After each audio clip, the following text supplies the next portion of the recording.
Bu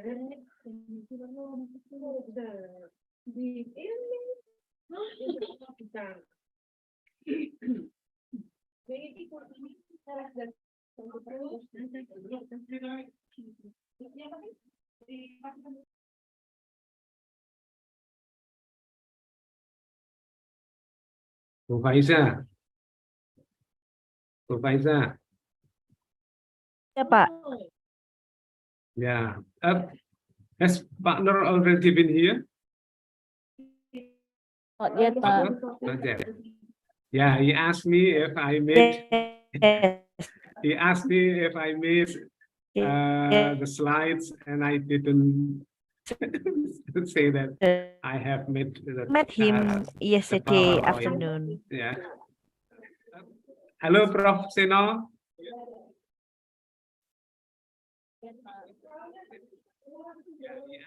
Selamat pagi, Prof. Seno. Wah, delay suara.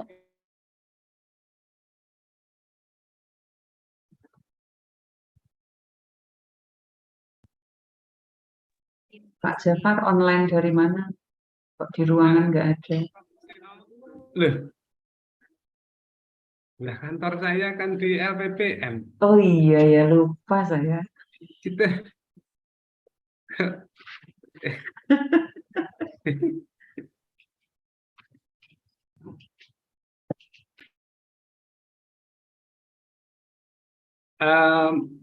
mesti Bu Ajeng, Ya, Pak. Ini delay, Pak. mestinya in my position ini Bu Dia, karena Pak, sebentar, Pak. ya. Maaf, Pak, ini soalnya lagi delay karena lagi connect live streaming YouTube. Oh ya. Soalnya agak. Ya, sudah, Pak. Sudah, Pak. Ya, Bu Dia should be in my position because her dissertation is about translation and culture. Kemudian And nanti my ada dissertation is session, Pak. about sexuality. Yeah. I don't remember the title of my dissertation, but it's about translating a Halo. book entitled. Do you remember, Budia, the book that I analyzed? Absolutely. Iya, kan ya pas ahlinya. Halo, Bu Kaprodi saya, Bu Nuraini. Assalamualaikum warahmatullahi wabarakatuh. Selamat pagi, Pak. Iya, Bu. Pengejeng. All the best untuk pagi ini ya, Pak Jafar. Oh, gimana, Bu? All Jangan the best. cepat-cepat. Alah. All the best untuk pagi ini, lancar. Ya. I should Selamat talk pagi, about Prof. culture Jafar. and language and translation. Oke, Pak Arso, halo. Selamat pagi. Halo, Ya. Pak Jafar. bisa terdengar ya, Prof? Bos, nyaring. Jelas sekali, Pak. Nyaring. Dari hotel mana ini, Pak Arso? Tadi sudah dibantu Ibu Doktor Nuraini sehingga bisa Oh, alah. nempel ini.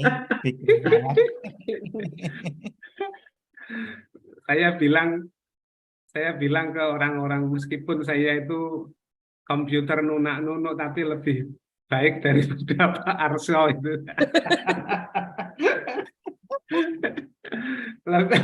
Lumayan lebih cepat daripada Pak Arso. Ya, Prof. Sorry, Pak Arso. Nah, Tinggal Pak Nur yang belum datang ya, Pak. ya, Pak Nur. Nanti jam 10, Bunung. Oh iya, ada kegiatan, Bu. Kemarin sore ketemu saya, bapaknya nanti kok bergabung jam 10-an. Ya. Jam 11 tapi saya minta jam 10. Iya. Ini Bu Nura ini saya coba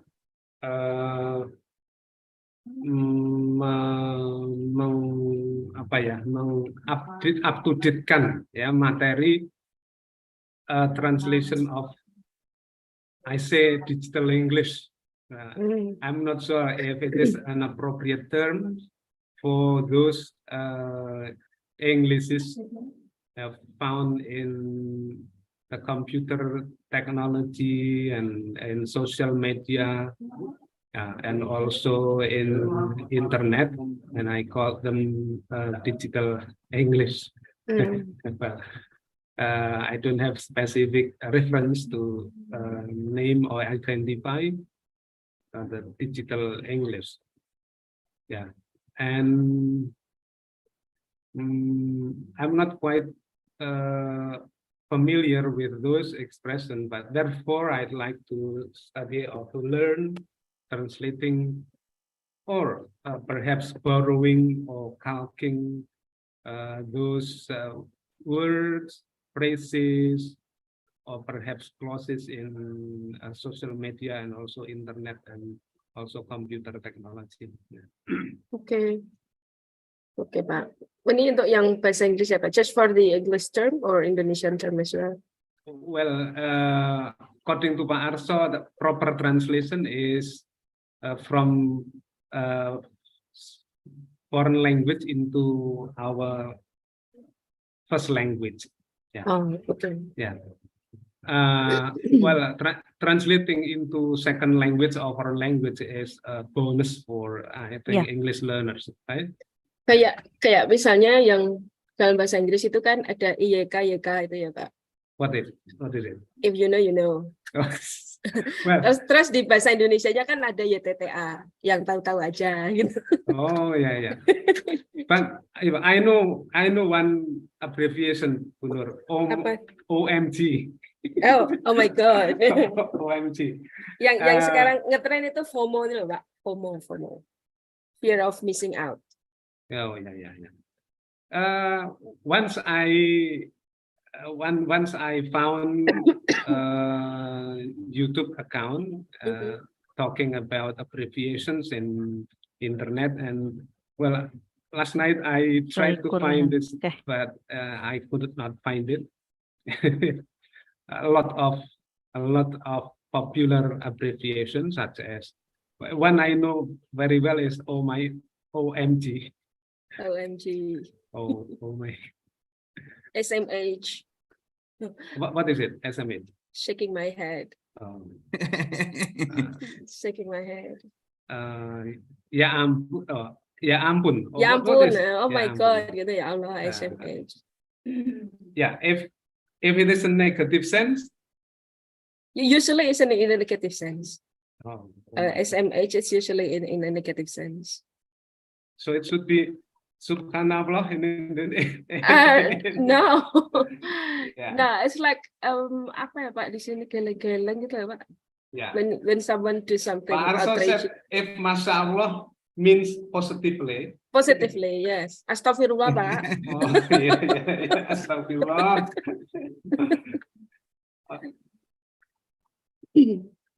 I'm sure it will be interesting. Yeah. Can we start, Bu Ajeng? Okay. Good morning, ladies and gentlemen. May I have your attention, please? Seminar series 120 Doktor of English Department is about to begin. Thank you very much for preparing yourself to join the seminar. Assalamualaikum warahmatullahi wabarakatuh. Good morning. A very warm greeting to each and every one of you. Welcome to Seminar Series 120 Doktor, Connecting Language and Culture in Digital Literacy Context. I'm Faizawa, the moderator of this event. On behalf of the organizing committee, we extend our appreciation for your presence today. Digital literacy at its core can be defined as a concept that encompasses all the knowledge and abilities needed to know how to navigate in a knowledge-based society in which access to information is mediated by technological tools. Digital tools provide language learners with a broader range of media to learn languages and culture. Involving digital literacy in language learning provide learners with training that will empower them to think and learn in an increasingly technology-driven society. To discuss that matter on this special day, 3 speakers are gathering with us all with delightful spirit and pride. For today's seminar, we have Dr. Jafar Sodik, Dr. Arso Setiaji, and Dr. Nur Hidayat M. Hum as speakers. Good morning, Pak Arso, Pak Jafar, Good morning, and Pak Nur Pak Isa. will be joining us later. Yeah, welcome to the seminar. Ladies and gentlemen, before I start the seminar, let me read the rundown for you. The first session will be the presentation of 3 speakers, continued by the discussion session, and the last is closing. The speakers will be presenting their materials in a row. Each will be talking about their material for about 30 minutes, and questions are welcome in the discussion session. Okay, let's call our first speaker. Our first speaker is a doctor in linguistics and translation studies. Currently, he is the head of Center of Education and Humanities Studies. His research mainly discuss the new issues on translation, grammar meaning, and discourse. Here to discuss translation of digital English as an intercultural communication, please welcome Dr. Jafar Sodik. Pak Thank you. Jafar, Yeah, now thank you, Bu. it's time for you to deliver your material. Yeah, nice Yeah, you're welcome. opening and also a nice introduction by Bu Faiza Hawa. All right. Good morning, everybody. I'd like to say hello to once again all my fellows, Pak Seno, Bu Nuraini, I see Pak Muhajir, all right, Pak Muhajir, and okay, Bu Ajeng, Bu Diah, Bu Titi, Bu Sukma is also there, and of course Bu Rahma, and also Bu Listiani. Yeah, I invited my students in basic translation and also Pak Arso students, but it seems that they are late, and so there are now about 23 participants, and I suppose that half of the participants here are my students. All right, and let me share my material.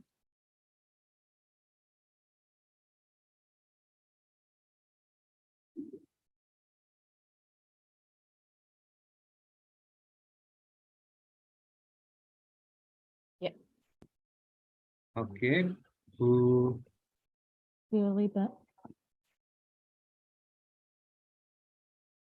Ajeng, can you see the slide? Clearly, Pak. Yeah. In a motion mode.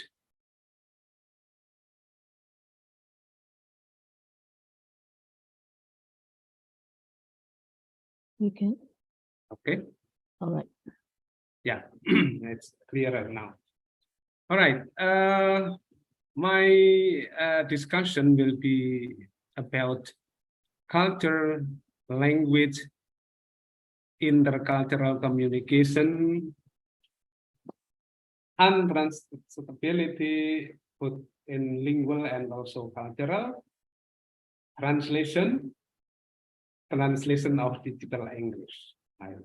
Well, actually, the title or the topic of the seminar is concerning with literacy, but I suppose that since we will be talking about written language, written English language, and in which we try to read and also to understand written text, and in this case, translation work.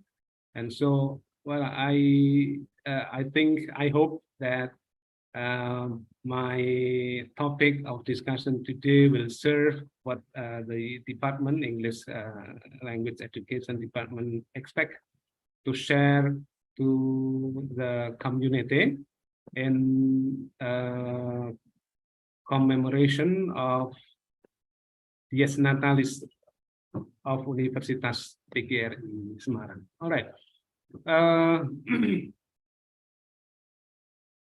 The topic of the seminar today is connecting culture to language. That right? To Ajeng, connecting language to culture. All right. Yes. Yeah.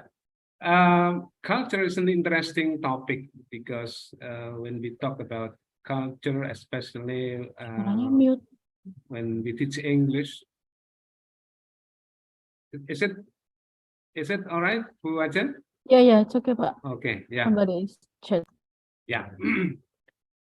Talk about culture, and when we learn English language as a foreign language, well, we have in mind that the culture must be about the American or English cultures, right? And of course, there are differences in many aspects of the culture, which include historical, social, and psychological features of the ethnic groups, their traditions, views, values, institutions, behaviors, living condition, and also, in other words, all aspects in life, including language.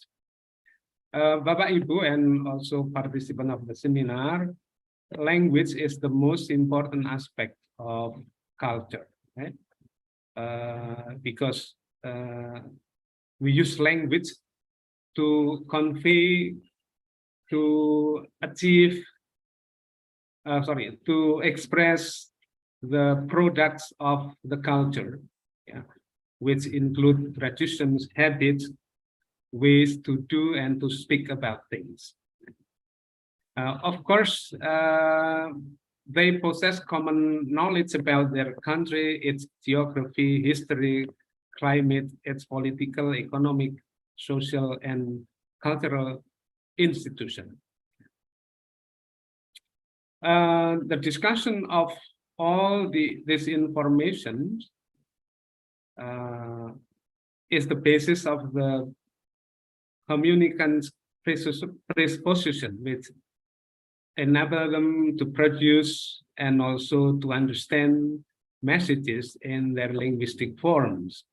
And from here, we will talk about the effects of the differences between the two cultures, that is English cultures and also Indonesian culture.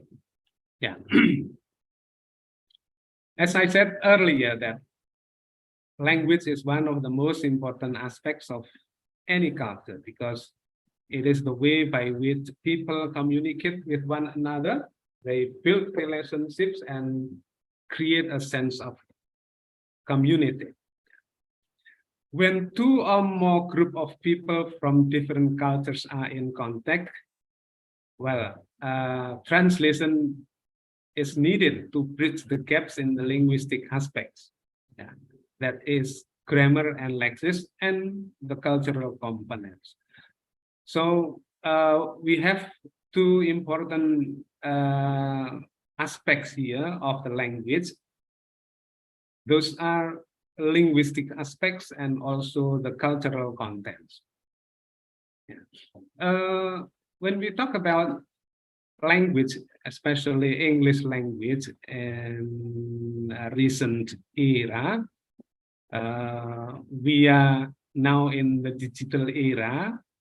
Well, I have shared the term digital era and also digital English in association to the digital era here.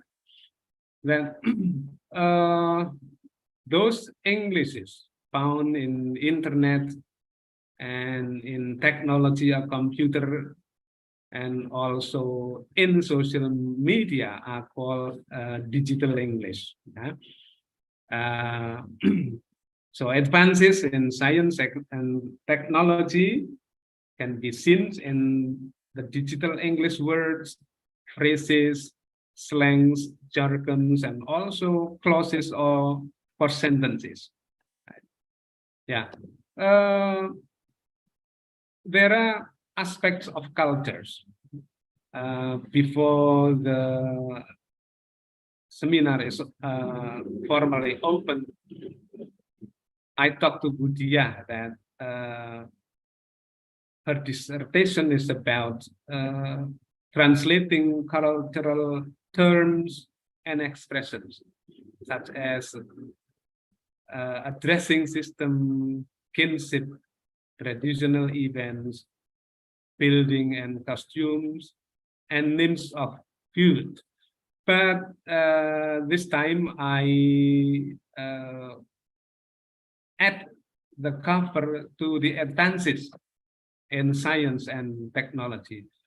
So the topic of the culture not only covers the traditional cultural terms and expressions, but also the advances in the science and technology.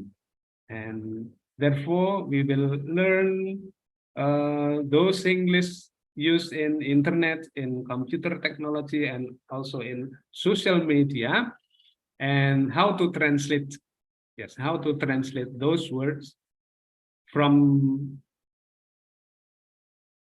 English language into Indonesian. I said that proper translation goes from foreign language into our first language.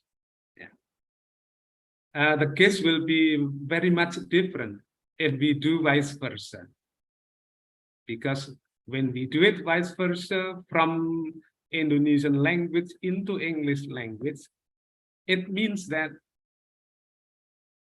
we do just express in our language and then try to find the equivalence both in lexis and grammar, but also in cultural contents.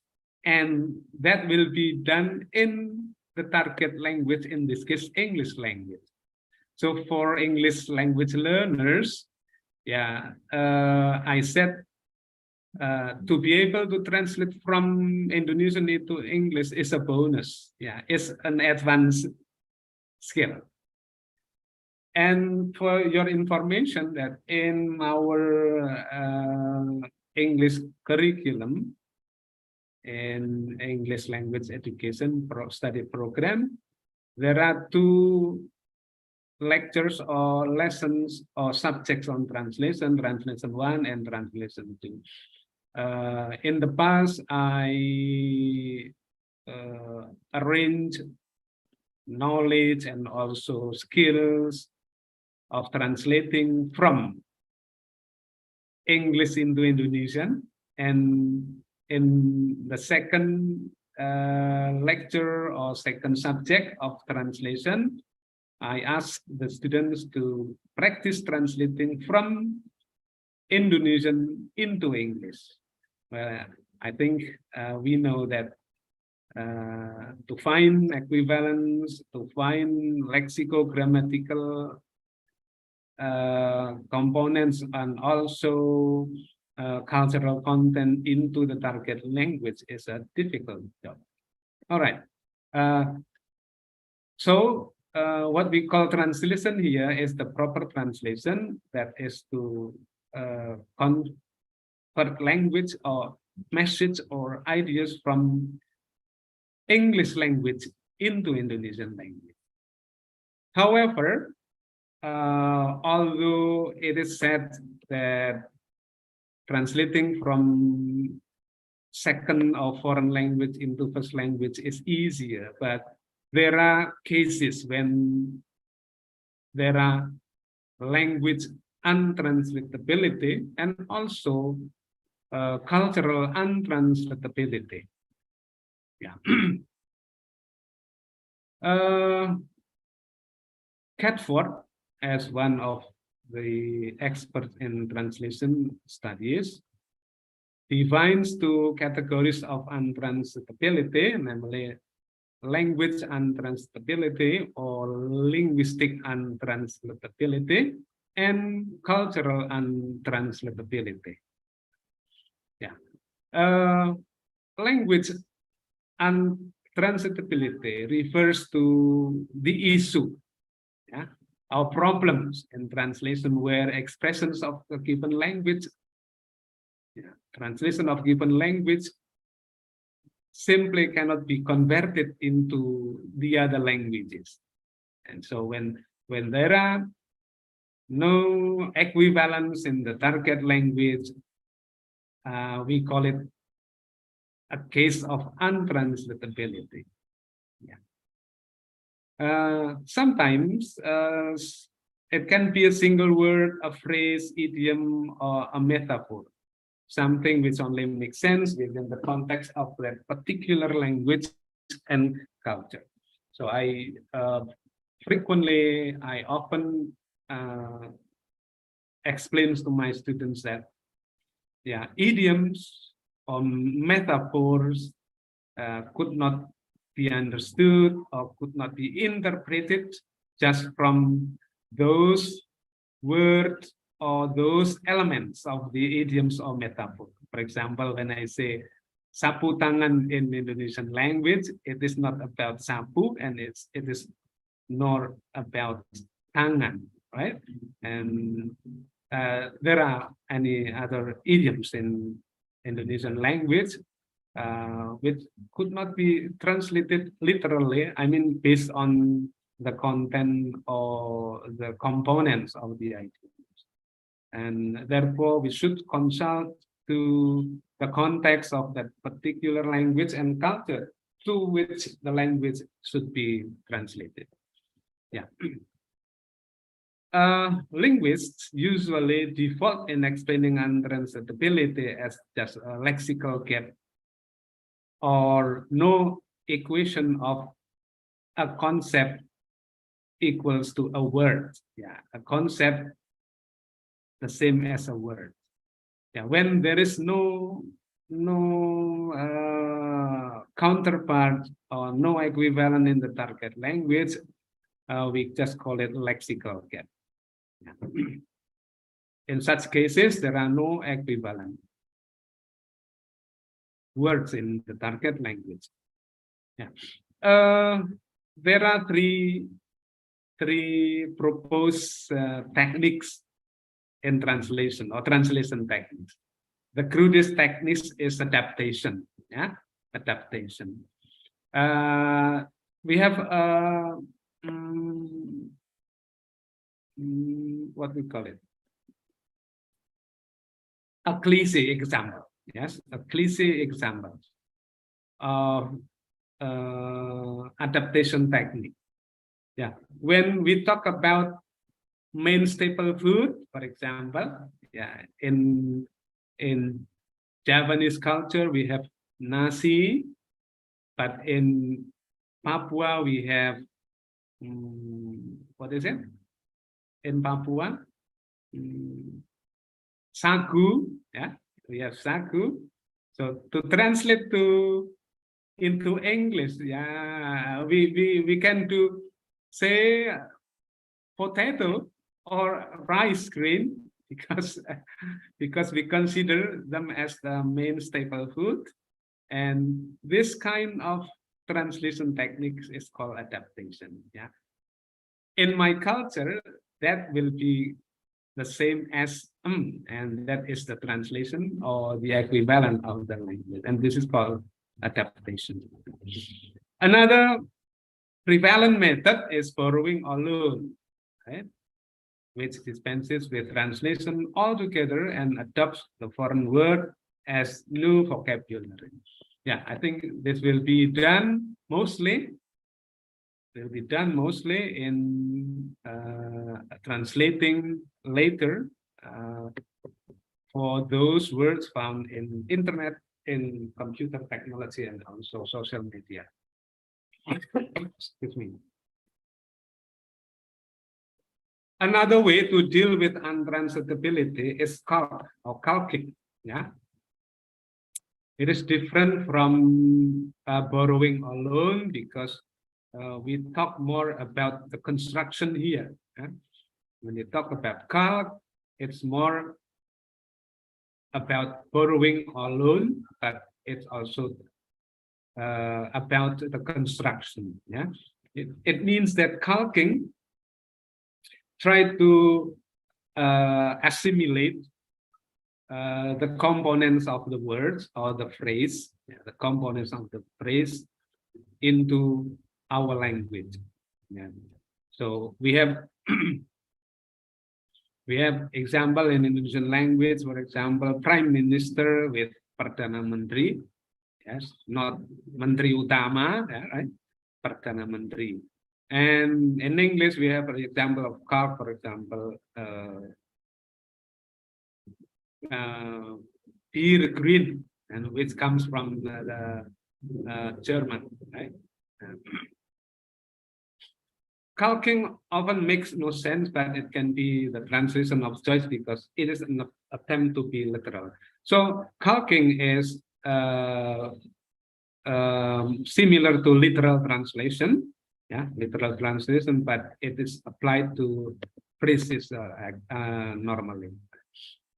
Then we talk about cultural untranslatability.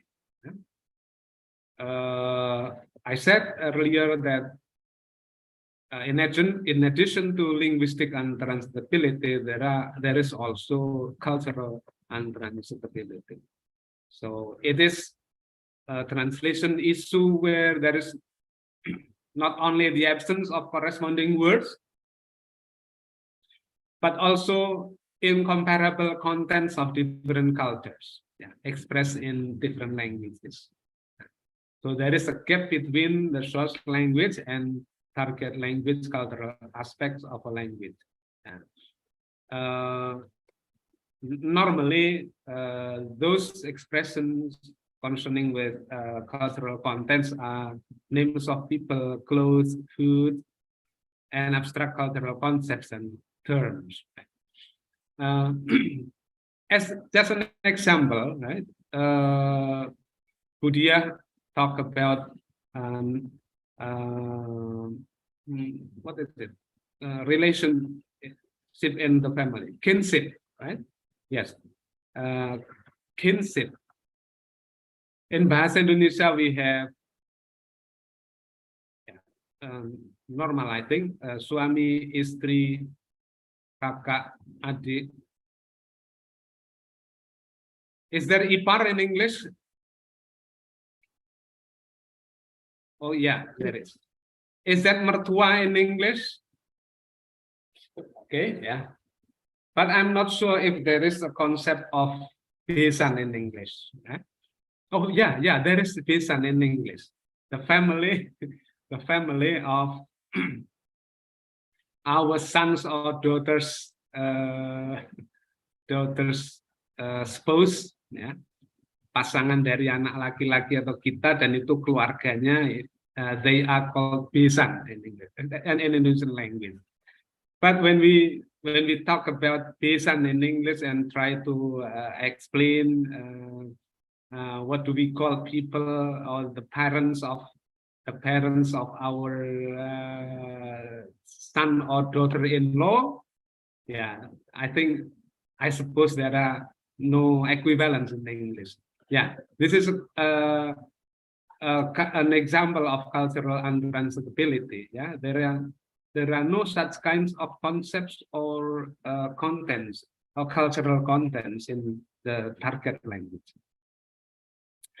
And to overcome these untranslatable scenarios, translators use several translation techniques or strategies, both individually and or in combination of the techniques, such as the methods of paraphrasing, borrowing, describing, adaptation, and also calking. Yeah, we will always refer to these strategies when later we try to translate those expressions, either words, phrases, or perhaps clauses concerning with the digital English. Right? Now,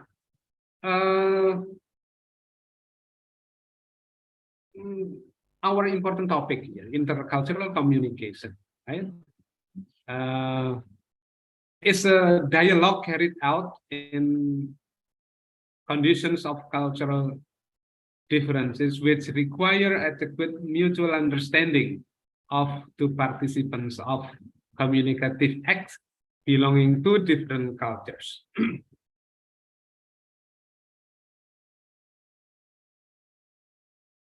The globalization of cultures actualizes the concept of intercultural communication and causes the problem of intercultural communication in many areas such as linguistics, literary criticism, culture studies, sociology, and also psychology. So translation in both an interlingual and intercultural process and product of mediation, which facilitates intercultural communication between individuals or groups who do not share or use the same language. So in this case, translation is constitutes the intercultural communication.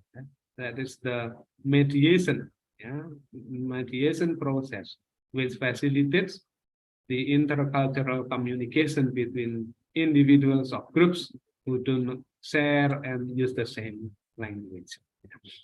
Now let's come to the translation. As I said, that the proper translation is the task to render or to convert messages from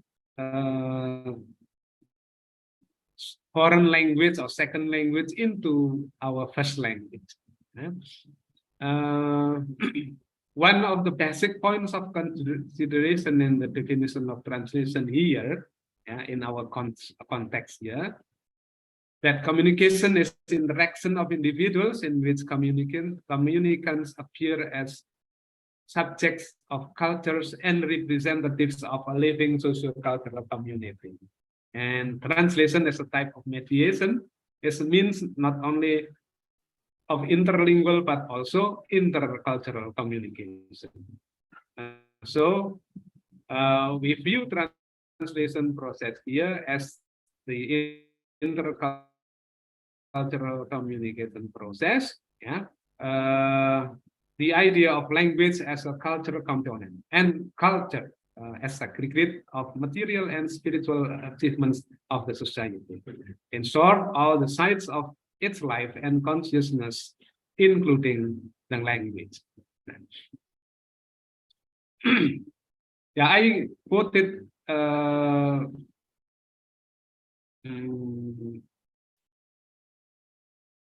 theories from two experts in translation related to our process of intercultural communication here, that translation is a kind of activity which inevitably involves at least two languages or two cultural traditions. And translation is a kind of language mediation where the content of the foreign language text is transferred to another language by way of creating communicatively equivalent text in the target language. In this case, in English language. Sorry, in Indonesian language. Right? It is important to note that our target language is Indonesian and our source language is English. The distinction between source language in English language and Indonesian language is important because later we will decide, especially when we talk about language translation ideology.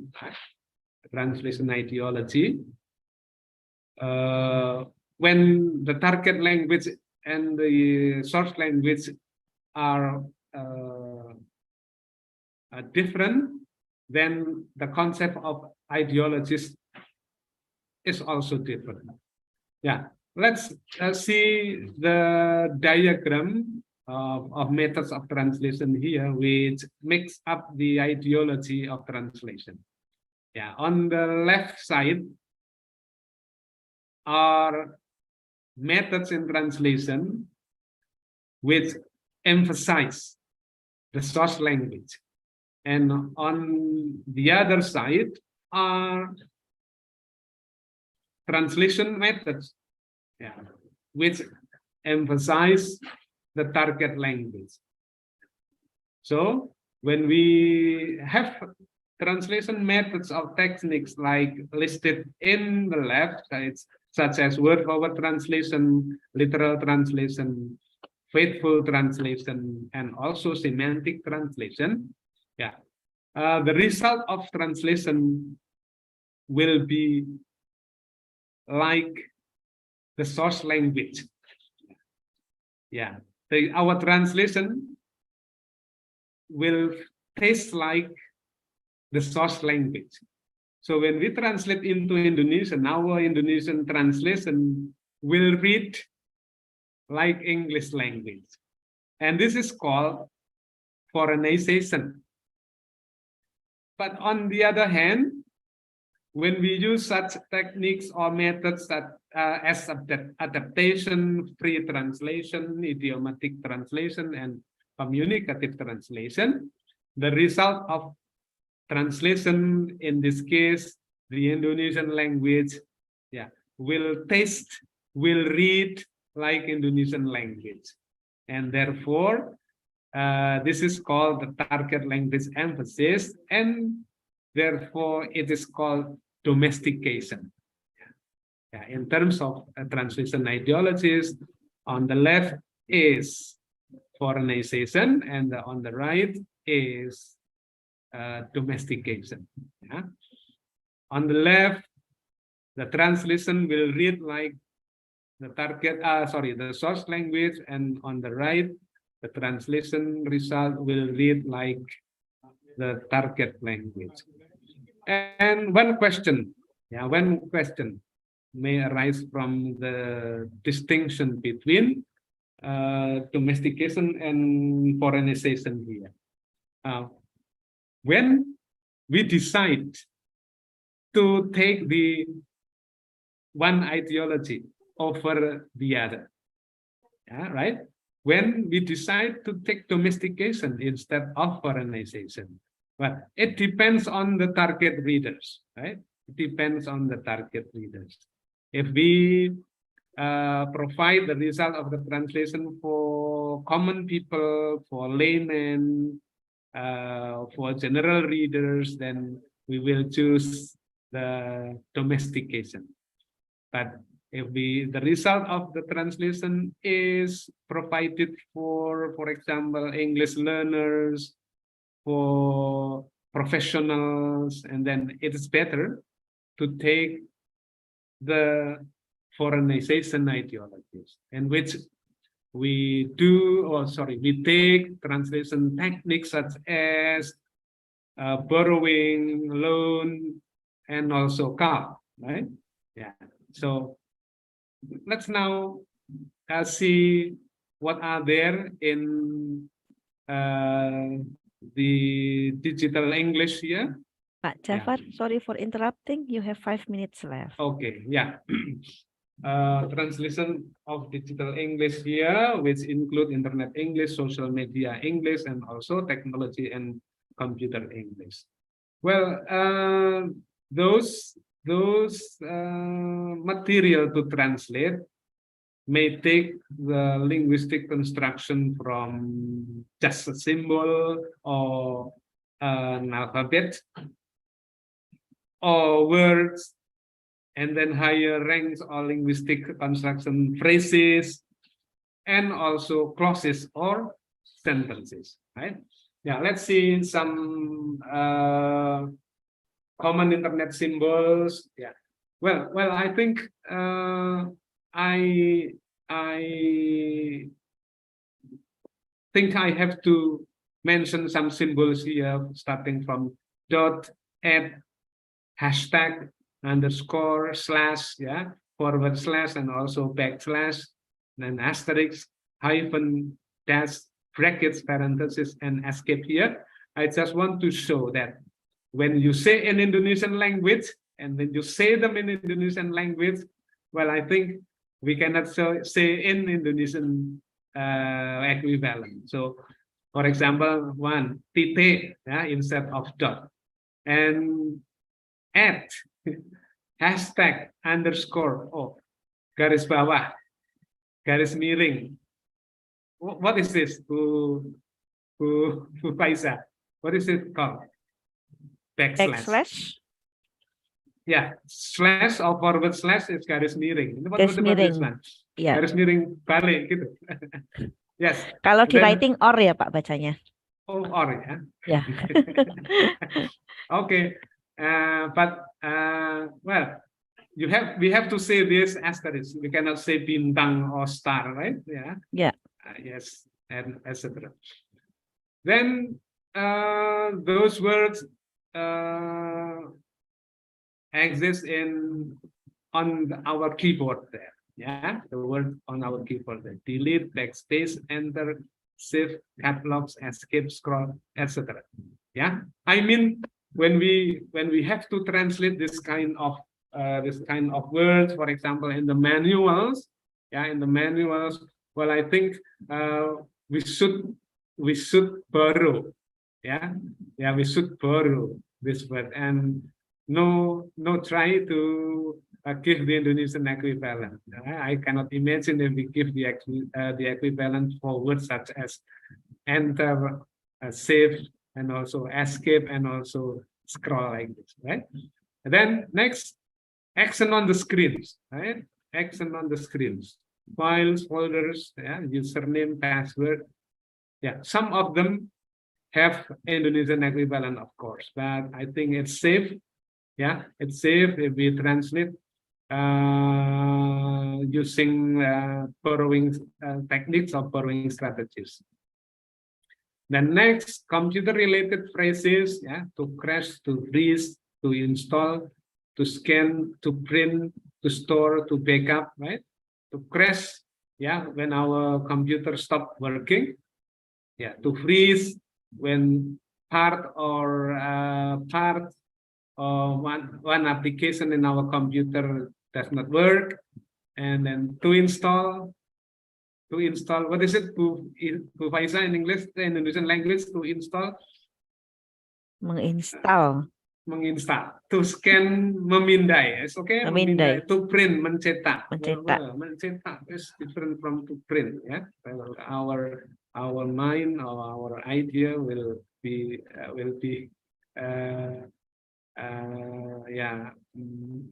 what is it? Different from what is it intended by the writer to print. Yes. And also in the internet vocabulary, to sign up, to sign in, to download. Well, there are equivalents for download, upload. Yeah, but in general, we cannot find the Indonesian equivalents, right? And the last one, English in the social media. I print in red here. Yeah, posting, sharing, and video calling. Well, I'm not sure if there is in English, there's Indonesian equivalent for this. Berbagi, memposting, sharing, and video calling. Yeah, video call. Yes, this is an example of in the form of sentence.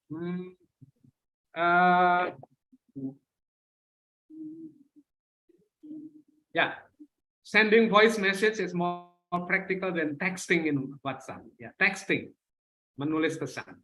Yeah, on Twitter you are not what you tweet. On Twitter you are what you tweet. Anda itu pribadi Anda terlihat dari Anda menulis di tweet, gitu ya? Ya, menulis. So tweet dia menulis. Action on your Facebook. Ad may include link clicks, outbound clicks, and post engagement. Well, I'm not sure where the equivalent of this in Indonesian language. And the last one, log into your Facebook account and go to your profile page, and you will see a list of the topics, pages, and groups you have liked or followed on Facebook. Well, we have been familiar with the word like and also follow here, but in terms of the social media, will you give the translation equivalent in Indonesian language? I don't think so. So you still have just like and follow, right? Well, I don't need to read the conclusion here. I think that's all from me, Bu Faisahawa. Thanks. Yeah. Thank you, Pak Jafar, for sharing Yeah, insightful material for us all here. What I can highlight from your presentation is that linguistic usually default in explaining untranslatability as a lexical gap. It's a bit difficult to pronounce And untranslatability ya Pak Jafar. Yes, translatability. Yeah. And then translatability can be overcome by using strategies of translating individually or by combining some of the strategies such as using methods of paraphrase, borrowing, adaptation, and chalk or calc, Pak Jafar bahasanya tadi. Yes, calc. Calc. Okay. Once again, thank you, Pak Jafar, for your Okay, insightful Bu. presentation. Welcome, Bu Tia. Bu Faisal. Yeah. Okay, ladies and gentlemen, moving on to our next speaker. Our next speaker is the leader of Upgris Tour and Travel, whose mission is to be distinguished voice for excellent service of Upgris Tour and Travel. He is also a doctor in linguistic and translation studies. Pak Arsa, are you ready? Yeah, Pak Jafar, you may stop. Sharing. Pak Jafar, you may stop sharing. Okay. Stop sharing. Okay, while we are waiting for Pak Jafar to stop sharing his presentation, I'm going to continue reading our second speaker profile. His name is Arso Setiaji. I repeat, he is also a doctor in linguistics and translation studies. His research mainly focuses on translation, linguistics, and writing. Here to share his take on language, culture, and translation, please welcome Dr. Arso Setiaji.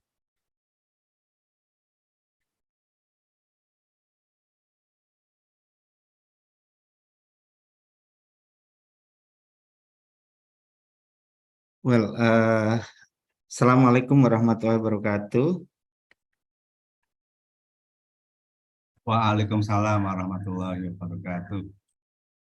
Well, first of all, I would like to say thank you to moderator Bu Faya who has me chance to share an idea or what we call informations. Yeah. Well, Bapak Ibu semua, today we are going to talk about language, culture, and translation. Well, language, culture, and translations, there are a close relationship between language, culture, and translations. And Pak Jafar has talked much about translations. Yeah, maybe there is just some example concerning culture. Well, a translator, when carrying his work, he will face what we call two cultures. It's the cultures, translation culture and culture in a source language text. Yeah,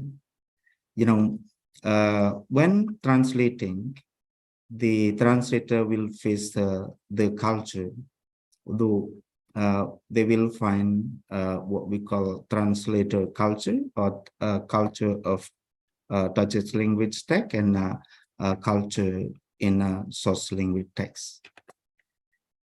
Well, Bapak Ibu semua, that translation is An operation performed on language is the process of substituting a text in one's language for a text in another. Yeah, basically, translation is translating a text. Text which is replaced from source language to target language. Within a text, there is a culture, culture of source language and culture in a target language. Sometimes they are different, and sometimes they are extremely different. So as Pak Jafar said, when we are translating, we'll find what we call untranslatability, linguistic untranslatability, and cultural untranslatability. Cultural untranslatability, sometimes we can find what we call the way or technique to translate, but sometimes we do not have a technique to translate the text. But I give an example when we translate what we call culture in relations to society. Yeah, in relations to society, society in Japanese people, society committed by Japanese people, it is called harakiri.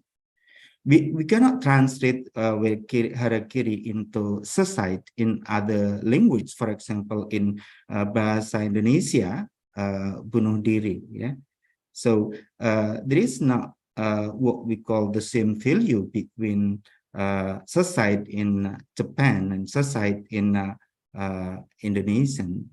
So it will be problem will be translate into society in target language culture. And a translator is required to master target language and source language. It must, when we become translator, we have to master target language and source language. But the most important thing is we have to know what we call cultural content in source language. Yeah, some we have to think of what we call butter, for example. Yeah, butter. Butter in English, we cannot translate into bahasa Indonesia mentega, yeah, because they have different values, different function value. When we translate butter in what we call the meaning to add flavor to bread, it's the same as the same value as what we call English or British English. But when we translate into mentega in bahasa Indonesia, so we have to think of the difference. Sometimes mentega can be used to cook, or the meaning is in cooking. So the different values between butter and mentega, butter here mean higher functional value, but when we change to mentega, and it is used to cooking, so it will be what we call not the same value as butter as in source language. Well, this is the simple example. Then, so we can say that butter translated into mentega lexically is okay, but not sociocultural. And according to Sapir, language is the heart of cultural body. The interactions between two produces living energy. The same way, students performing heart surgery can not ignore the surrounding body. Well, you know, we can say that language is a very important part of culture. Yeah, language is very important part of culture.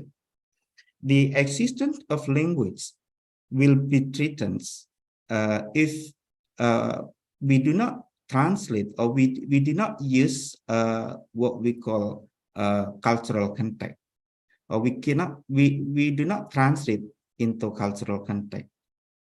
You know, we can find an example like Japanese. When we translate some Japanese term or language, we also find some type of Japanese language like what we call ngoko, kromo, kromo andap, kromo inggil. If we not properly translate what we call from source language text to target language text, particularly in a Japanese culture, as the example, it will be a problem. And also, it is difficult for a translator to translate using what we call the type of kromo inggil, kromo andap.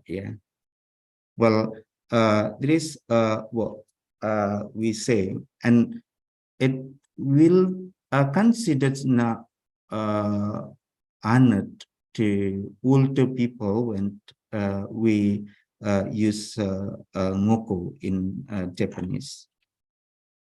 Well, then different cultural concept, different cultural concept.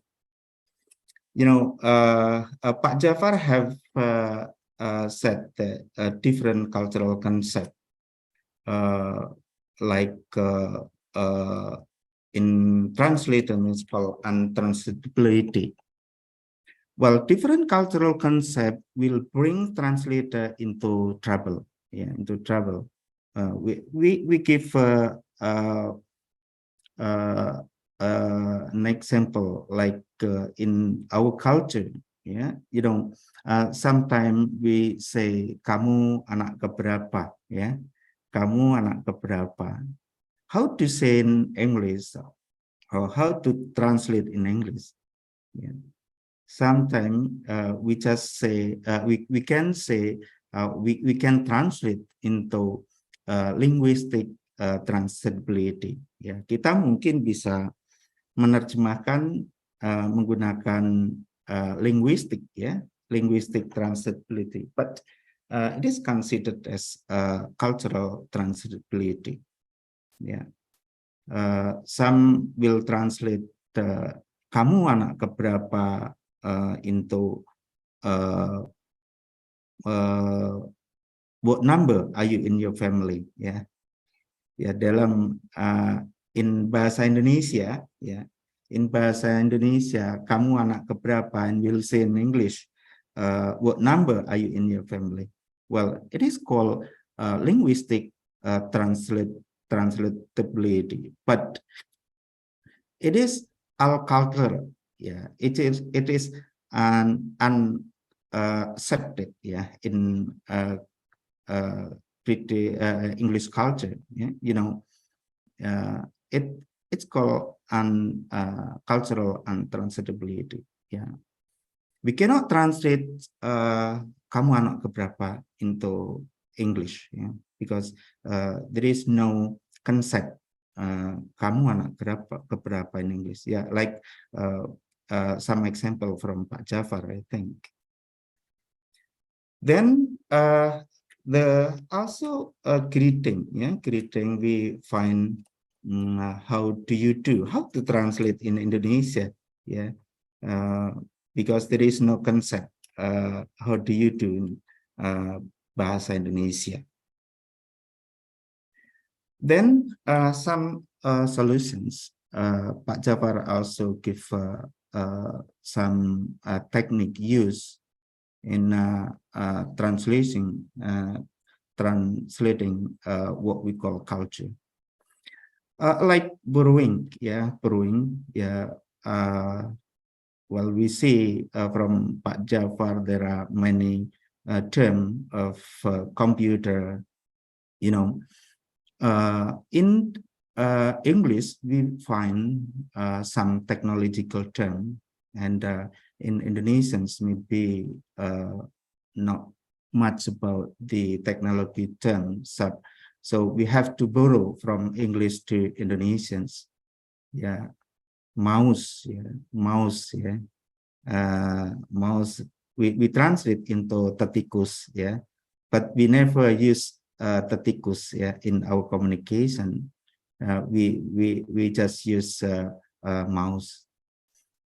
Copy, copy. We never use salin, we still use copy, because there is a technological term come Westerns that we do not have such term.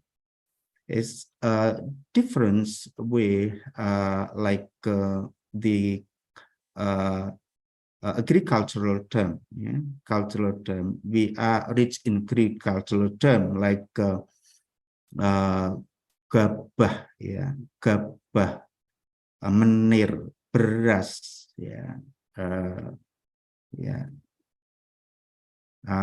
gabah, menir, beras, nasi, we are rich in agricultural term, but poor in what we call technological term. Some we have to borrow some technological term in English. And establish equivalent, establish equivalent. We just accept the term like good night, good night, good night. We just accept the term selamat berpisah, selamat tidur, good evening, selamat malam, selamat malam. This establish equivalent. It's some borrowing, Many Indonesians word are borrowed in English, like sarung, batik, bambu, redan, wayang, This borrowing.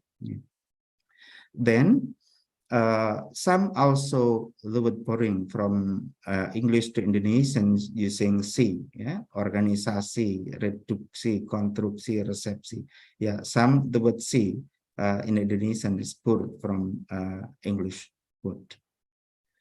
Then there is established equivalent, good night, good evening, we just accept selamat tidur, selamat malam. But if we think the different, why is selamat good night will be good, selamat tidur, and good evening will be selamat malam?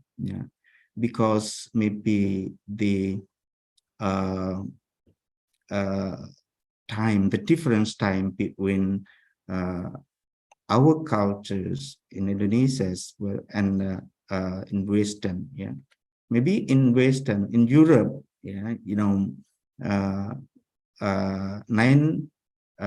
p.m. 9 p.m. It's still we can still see sun shine.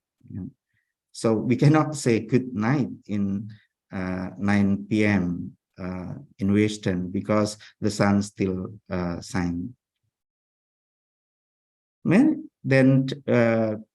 we change to good evening for selamat malam, and good night, because it is after 9 p.m. maybe 10 p.m. it's time to sleep. So we use a good night to say selamat tidur in bahasa Indonesia, but it belongs to established equivalent. Then adaptation, as Pak Jafar said, well, we have to find the equivalent in target language. translation is an operation performed on languages, the process of substituting a text in one's language for a text in another. So basically, translation is changing a text from one's language to another. Here, translation is not only translating or replacing or changing or substituting meaning, but substituting a text. Yeah, it is not meaning. It is not message, but the changing is about text. You know, like father, like son. Yeah, like father, like son. The meaning is anak seperti ayahnya, ya, kelakuan anak seperti ayahnya. It's the meaning. But how to say in Indonesian culture, yeah, we find the proverb buah jatuh tidak jauh dari pohonnya, yeah. Like father, like son, yeah, is equal to buah jatuh tidak jauh dari pohonnya. Then to carry coal to Newcastle, yeah, to carry coal to Newcastle, we find Japanese proverb, ya, kita temukan peribahasa Jawa, ya, is nguyai segoro, ya, nguyai segoro, to carry coal to Newcastle, ya, nguyai segoro. Then some we also find the translation in movie, yeah. We often see the translation of subtitle from movie, yeah. Enai to enai, yeah, enai to enai, yeah. Some translated satu mata untuk satu mata, yeah. It's literal translation, yeah. But it should be adaptation. Itu mestinya terjemahannya adaptasi, ya, you know. Hutang nyawa dibalas nyawa, ya, hutang nyawa dibalas dengan nyawa, ya. Enai to enai, ya. So it's not what we call a meaning, ya, but text, ya, text. Then we also still often find the translation to kill two birds with one stone, yeah. In a subtitle, yeah, in subtitle we often say membunuh dua burung dengan satu batu, ya, yeah. In subtitle, ya, di subtitle sering, ya, kita temukan itu, ya. Membunuh dua burung dengan satu batu, yeah. It's literal translations. It's also not translating meaning, but translating a text. Text in English changed to in Indonesian. So to kill two birds with one stone will be translated into sambil menyelam minum air, ya.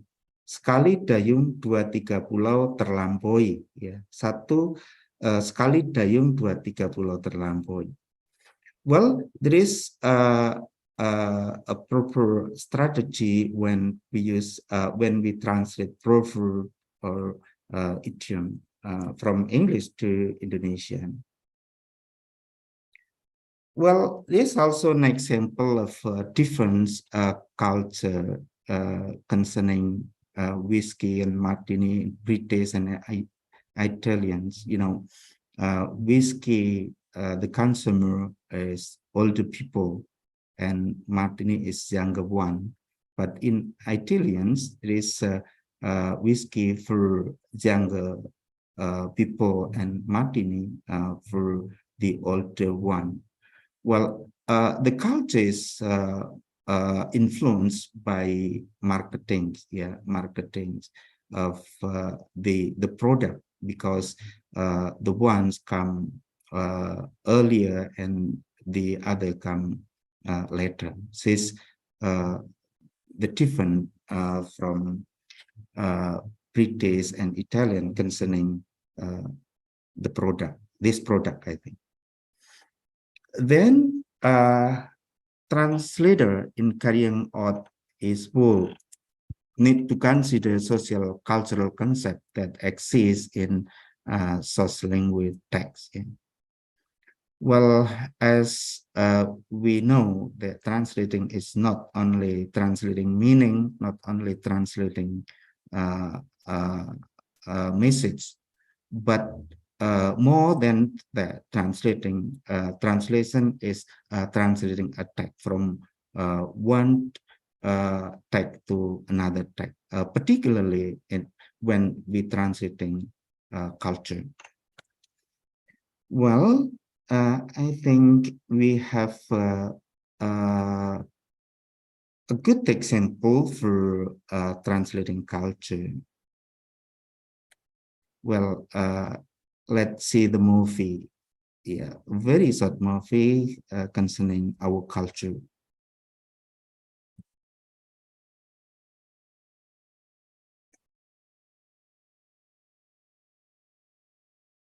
Yerwasalu kita bin coach kita, marrying you to your proposal, my Belum terlihat, daughter Pak.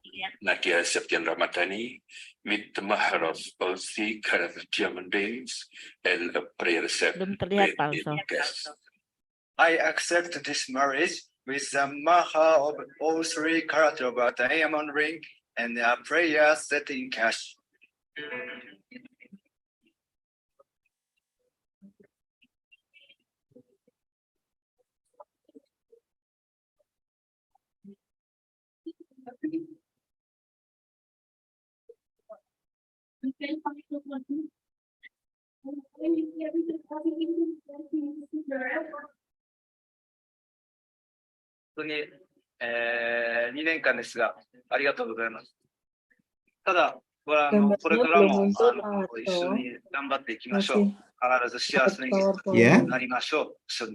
Videonya belum nampak Pak Arso. Oh, videonya belum nampak. Belum. Oh, video Sebentar, belum, Ibu. Pak Arso. Ji. Sebentar, Ji. Ini,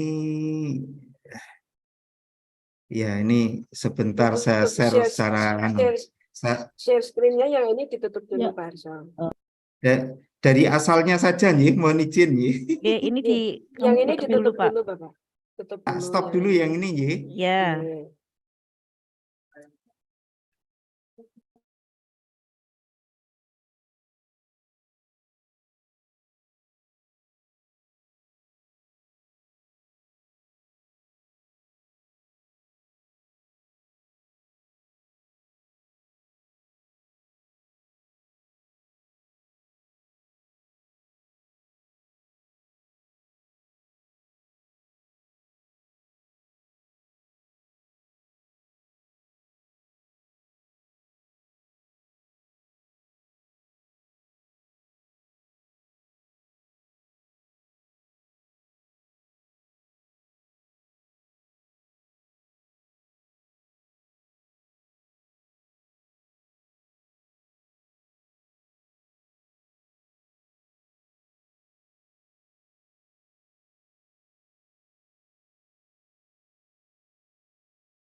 Bisa, Pak Arso.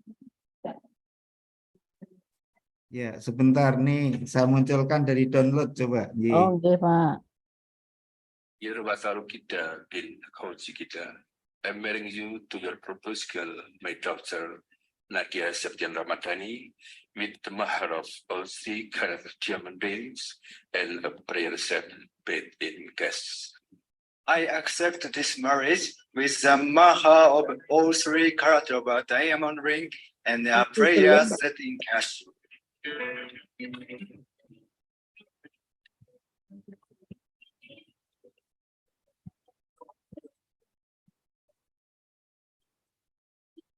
Ijab kabul. Ya, Sebentar nih. ijab kabulnya Pak Adi ya. 本当に、2年間ですが、ありがとうございます。ただ、これからも、一緒に Sebentar 頑張って kok いきましょう。 nggak bisa ya. 必ず幸せになりましょう。一緒に 本当にありがとうございます。 Harus Bunung ini di 208 Bunung. Pak, sebentar. Bapak Ibu mohon Harus menunggu minta bantuan sebentar. Bunung ini di 208 menikah. 208.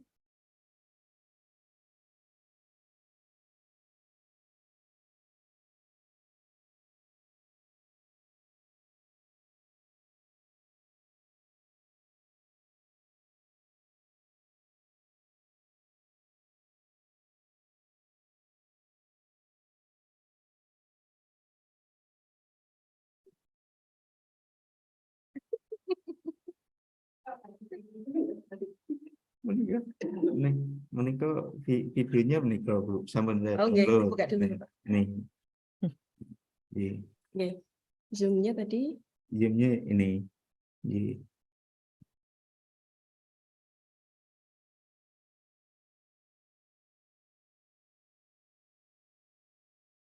Nah itu. Iya.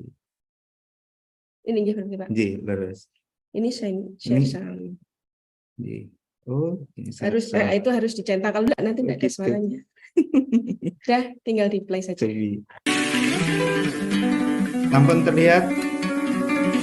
Dear Bataruk bin Kauji kita, I'm marrying you to your proposal, my daughter Nadia Septian Ramadhani, with the mahar of all 3 karat diamond rings and a prayer set paid in cash. I accept this marriage with the mahar of all 3 karat of a diamond ring and a prayer set in cash.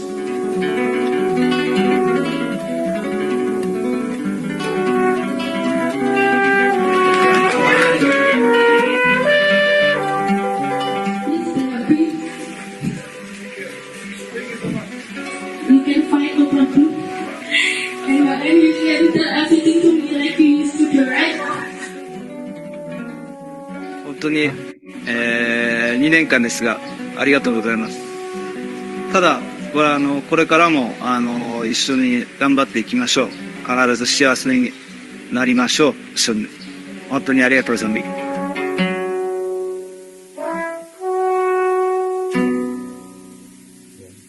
Thank you, Bu Nunung. Wah, jadi pengen nanti. Thank you, Bapak Ibu. I think that's all. Assalamualaikum warahmatullahi wabarakatuh. Waalaikumsalam. Waalaikumsalam warahmatullahi wabarakatuh. Thank you, Pak Arso, for it was very informative presentation. Maybe Pak Jafar can talk about it later with you personally. Well, ladies and gentlemen, there are 3 main points that I can take from Mr. Arso's presentation. Those are different cultural concepts bring translator into trouble, and that kind of trouble can be solved by using translation strategies such as borrowing, establish equivalence, and adaptation.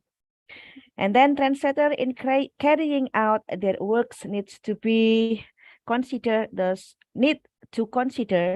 socio-cultural concept that exists in the source language. Once again, thank you, Pak Arso, for giving us many information about your material. Thank you. Now it's time for us to have our third speaker here. He has already joined. Pak Nur, can you hear me? Okay. Yes. Our third speaker is Dr. Nur Hidayat. He is the chairman of Upgris International Office. Today, he will share his material about learning culture through literary works in English language teaching. Dr. Nur Hidayat research mainly focuses on literary works and culture. Pak Nur, are you ready? Yes. Yes, okay. You have 30 minutes to deliver your material. time is. Okay. Assalamualaikum warahmatullahi wabarakatuh. Thank you very much to Faisha for the opportunity given to me as the third speaker with a topic entitled cultural learning through literary works in English teaching. Okay, I would like to begin my presentation with a little story that I once read a long time ago, but it is still kept quite well in my memory, in my mind. I once read a story about a new American ambassador posted as a new ambassador in Jakarta. And in the first day of his time in office, he was requesting his staff to buy for him many kinds of literary works. So what do you have in your mind? Do you think that why the new ambassador was asking his staff in his embassy to bring him some Indonesian literary works? So his staff then brings him works written by Pramudia Anantatur, with his works like Tetralogi Guru, and he brings with him another works of Indonesian noted writers like Mark Hayan, with his works entitled Para Priyayi, and some other books like Ayu Utami's book entitled Saman, and Ahmad Tohari books like Ronggeng Dutuh Paruk and Bekisar Merah, and also some other works by Teno Gumiraji Dharma. Yeah, we know that Teno Gumiraji Dharma has written many novels, and he was representing a writer of, let's say, Indonesian modern literature. And the question is that why do you think his staff, or why do you think the new ambassador was requesting such kinds of literary works, such kind of titles of those literary works? We might wonder why the selections are given to those titles and those writers with their works of literature. Of course, we might think that as a new ambassador in Indonesia, he has target, I think, to be a successful ambassador representing his country, the United States. So to be successful in his assignment, he was thinking that he has to know better about Indonesia. By knowing Indonesia very well, or better understanding of Indonesian, he might be sure that he will be successful in his job, right? So when we talk about, let's say, Pramudia Anantatur with his Tetralogi Guru, he was trying to understand Indonesian history.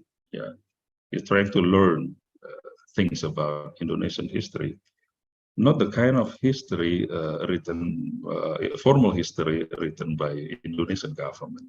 So he's not interested in reading history, let's say formal history written by the regime or the current administrations or the government.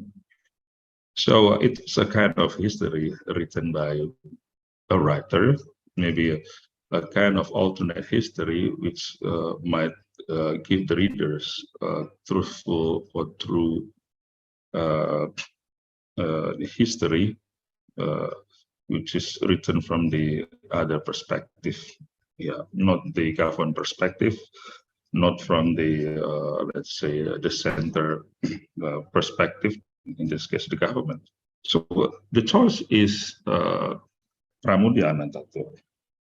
And then why is it Mark Khayyam? Mark Khayyam in his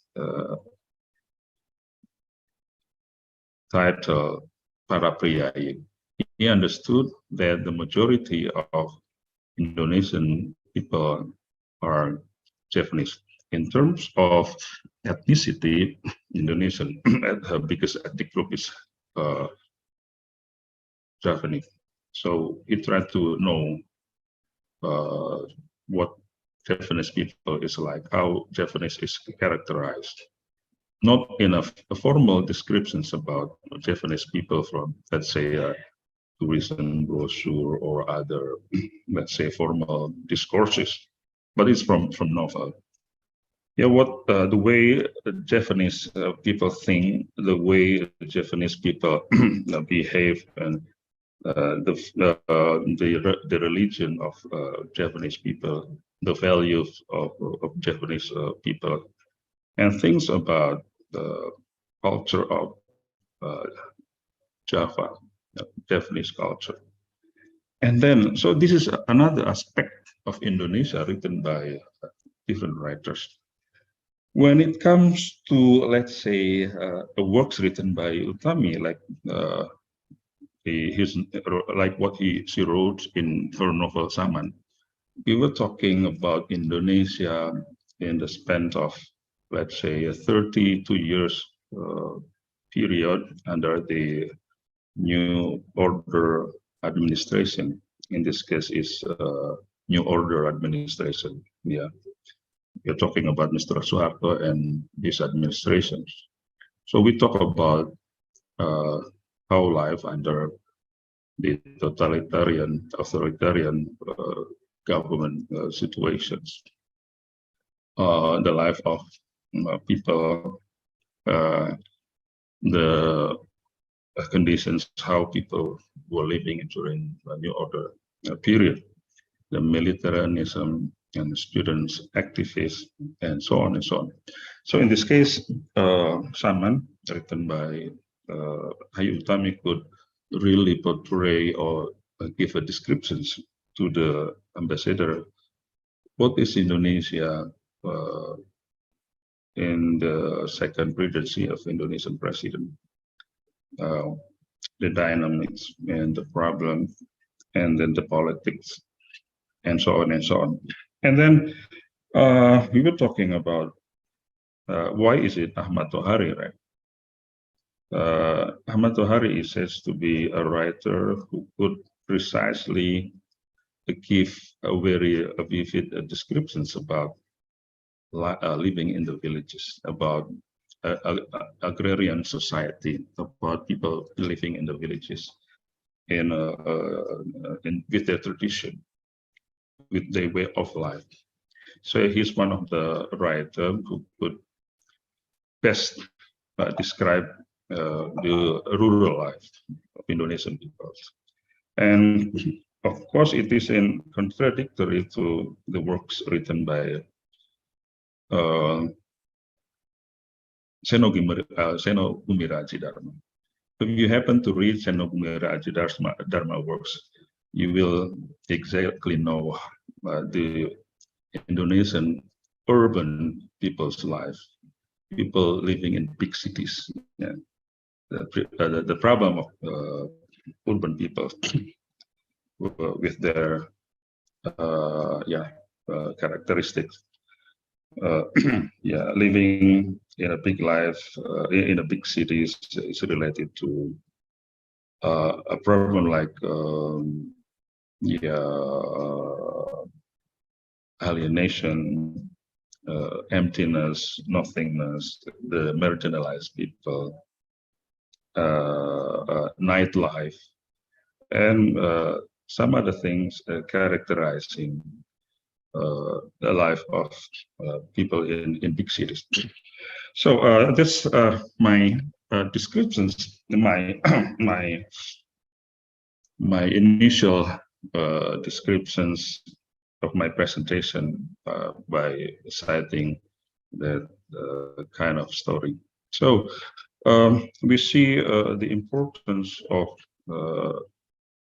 reading work of literature to know the culture of a particular nation, a particular country, with their characteristic, with their problems, with their way of life, with their thinking. It also probably goes deeper into, let's say, the subconscious, subconscious of the people, bawah sadar masyarakat Indonesia. Right. Okay, so that's my early part of my presentations. Now I would like to begin my presentation by the relationship between culture and language. As you have already understood that my title of my presentation is Culture Learning Through Literary Works in English Language Learning. As we have already understood that culture is a part of the elements of language. As it is say that language elements consist of things, aspect like a phonology, morphology, syntax, semantics, and pragmatics. And it could be defined simply in simpler way as grammar or pronunciation, spelling, and then also culture. So when we are talking about learning a language, so at the same time, we also talk about learning the culture of the language. So as there is a saying that learning a language is learning the culture of the language. Yeah, when we learn English, we indirectly learn things about their culture, the way of thinking, way of their life, their subconsciousness, and then their religiosity probably. So we go into the next question is then, what is then a culture? How aspect or elements of culture could then be learned from a piece of work of literature? So we have maybe thousands or hundreds of definitions, but I'll take one definition that will that could probably covers the whole definitions of culture.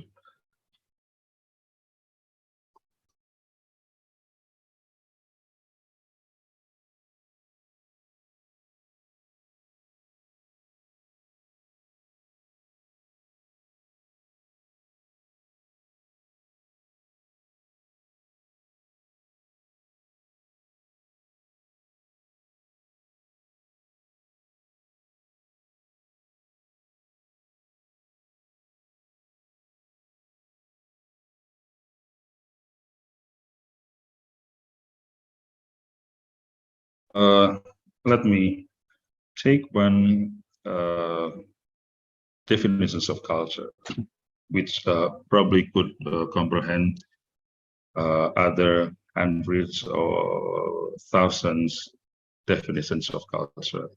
What is culture? Culture is all the way of life.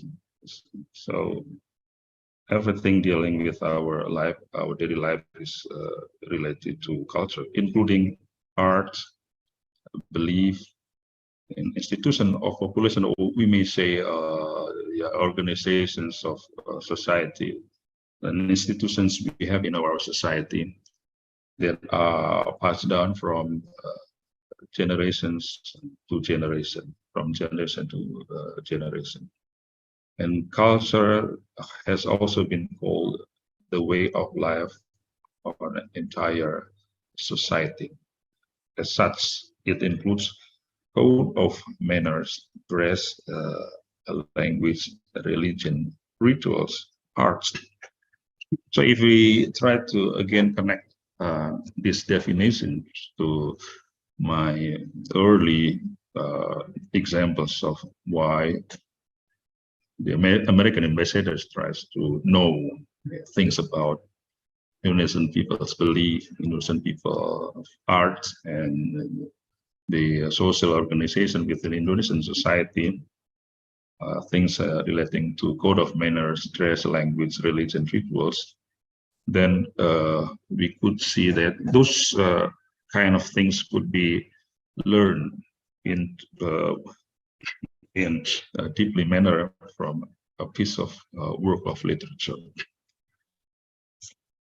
And the next question is why studying a language through literary works, or why studying a culture from a piece of literary works? There are some reasons, and there are some advantages that we could take from, let's say, learning cultural discourse from works of literature other than from other discourses.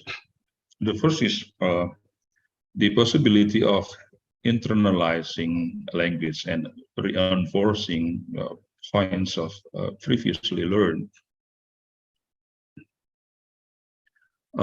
As we have already understood that elements of language would be relating to grammar, to vocabulary, to pronunciations, to things relating to, of course, culture, could be then internalized by reading work of literature, of course, written in English, right?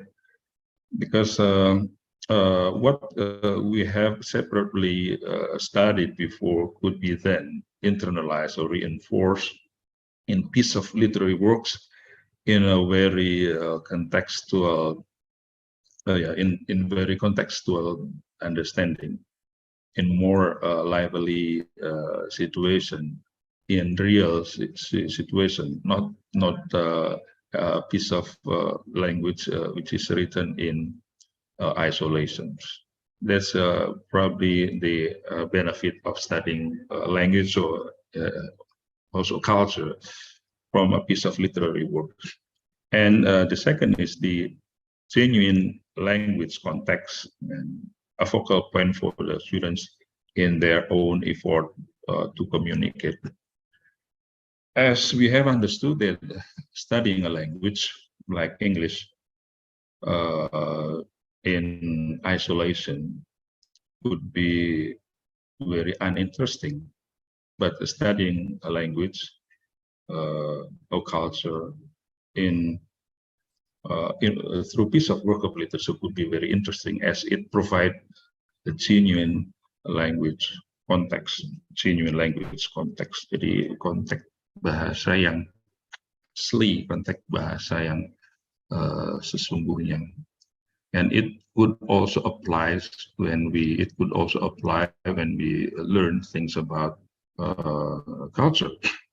And studying language or culture through work of literature or literary work would also insight the students' motivation. Yeah, as we have understood that a piece of work of literature could be things like a novel or short story or novella.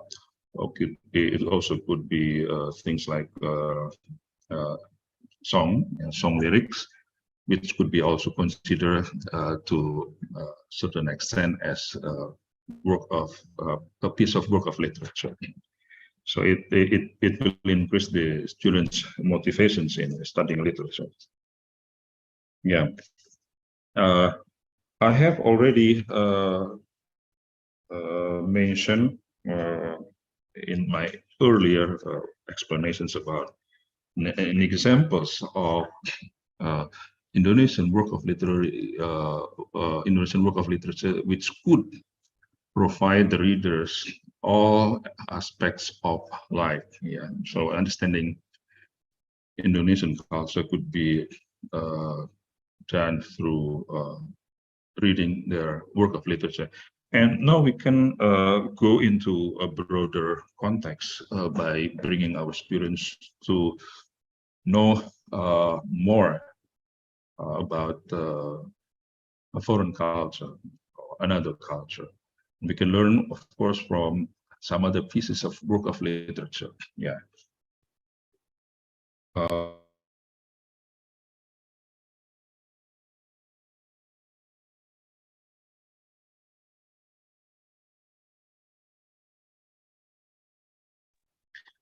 So when I teach my students, either teaching literature or teaching, let's say, cross-cultural understanding, I always introduce students the cultural aspect of particular society through work of literature. Like I want my students to learn things about, let's say, African culture. And I select works like a novel, very noted, a well-known work of literature from Africa. Things Falling Apart, written by Chinua Achebe. And Things Falling Apart is said to be the best novel who could best describe African culture. So reading a novel like Things Falling Apart will provide the students with a varieties of aspect of African culture, how they make their living, how they their religious their rituals, their religions, and yeah, how they dress, how they spoke their language. If you read Chinua Achebe's work, you will find some glossary list of words written in African language, in Swahili, but then translated the glossary into English. But in the real text, those African words are still written as they are, not translated into English. So that's an example of how we could learn things about African culture from Things Falling Apart. And then we go into some other parts of cultures like Latin American culture.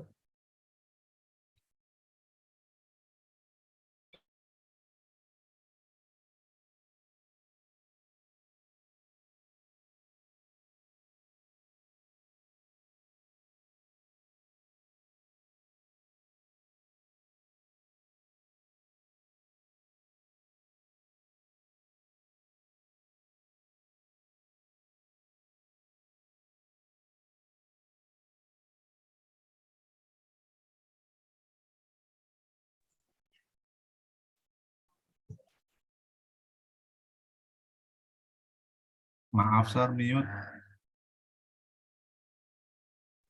Pak Nur masih mute ini Pak Nur.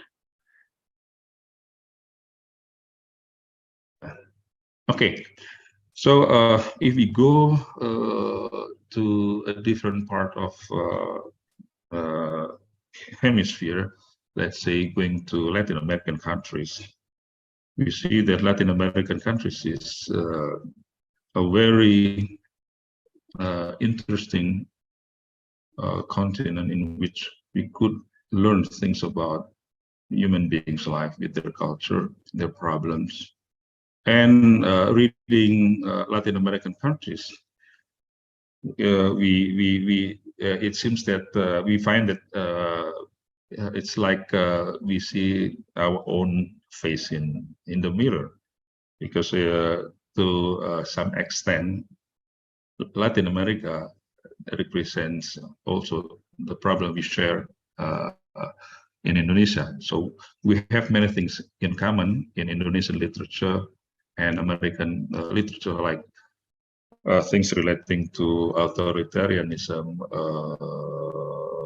militarism, repressions, human being, things relating to human rights, yeah, and also things relating relating to a myth of the indigenous peoples, like Indian peoples myth, that we in some degree we also share many things in common. And another writer like Pablo Neruda, with his famous poem collections entitled "Songs of Protest," songs of protest. Maybe Pablo Neruda in inspirations for Indonesian writer like Wicit Tukul, with his poems, protest poems, and Pablo Neruda named his poems collections as Song of Protest. And we have also similar issues here in Pablo Neruda's poem relating to American colonialism, American colonialism, and how America brought all the wealth from Latin America to the country, and how poverty is very rampant in Latin American countries. So those are things and examples how some aspects of culture, like let's say people's daily life in those part of the continent and the daily life problem could be learned by our students here. And then we have some other examples, like what we can learn about Japanese culture from a writer like Haruki Murakami.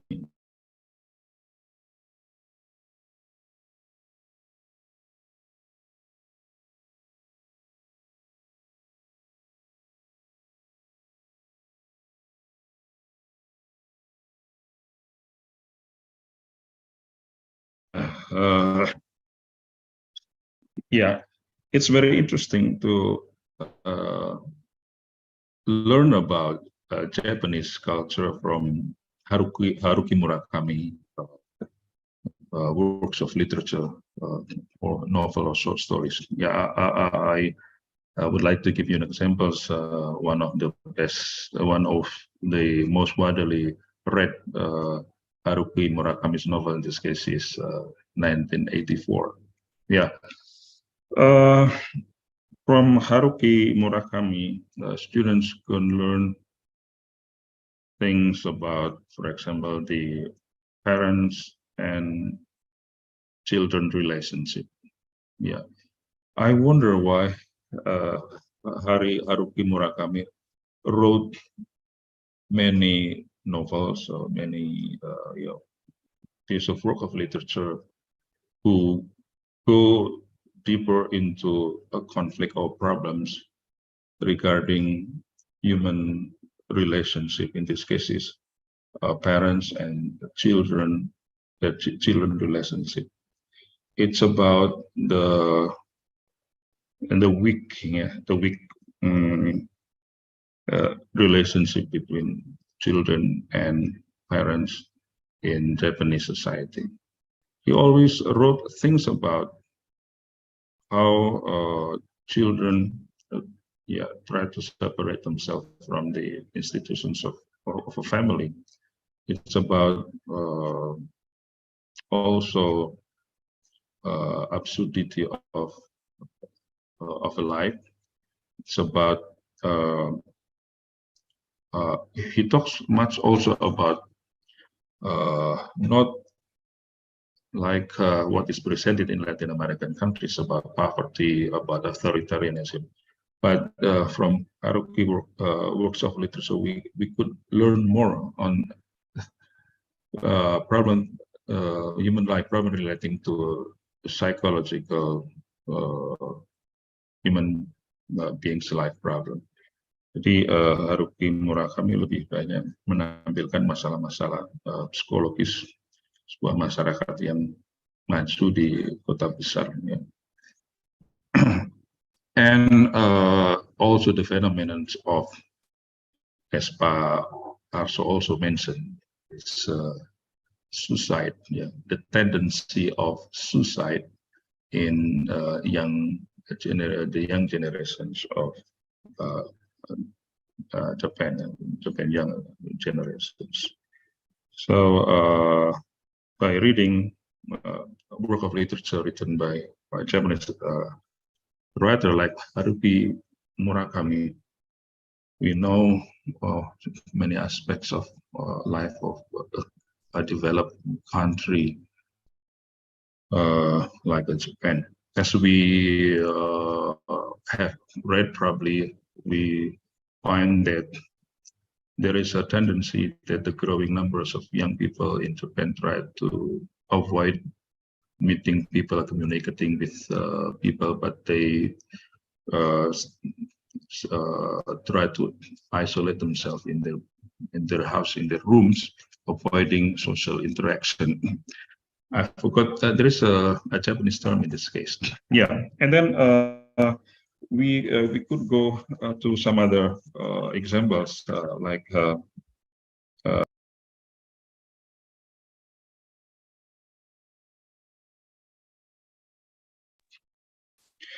there is a very popular book written by Ziauddin Sardar, London-based Pakistani intellectuals. His book is entitled "Why Do We Hate America?" Why do we hate America? And Ziauddin Sardar mentions that America doesn't have a myth. Yeah, America doesn't have their myth like a big culture of old civilizations and bigger civilizations like Japan, India, Middle Eastern countries, and China, and so on.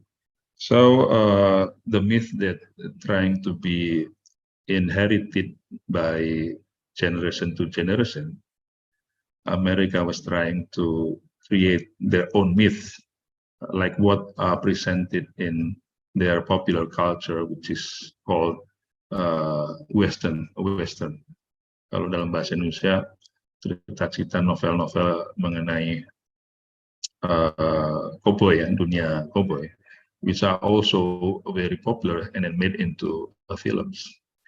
From the Western genre of literature, we could learn things about the so-called culture of violence. And it is also represented by the, let's say, culture tried to be portrayed by the modern American life, how America solves their problem. Yeah, their foreign policy, how America as the superpower country deal with their problems, especially dealing with its foreign policy. Yeah, so we would not be surprised to see American way of solving the problem, because as we could see that the way of thinking, their subconscious was actually inherited from one generation and some other generation from the myth they created in Western genre, ya, cerita-cerita mengenai dunia cowboy begitu ya, film. And then next.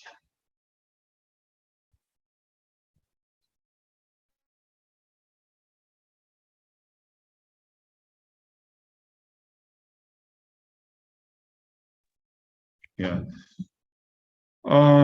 When we talk about, let's say, other parts of the continent, this case is European.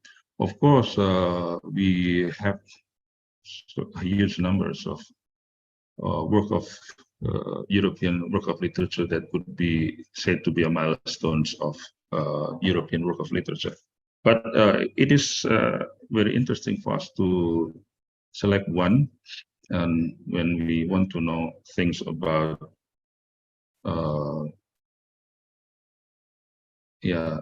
some aspects of life representing the life of the Jewish in Europe, and we deal here with one of the well-noted European writers, Franz Kafka, who by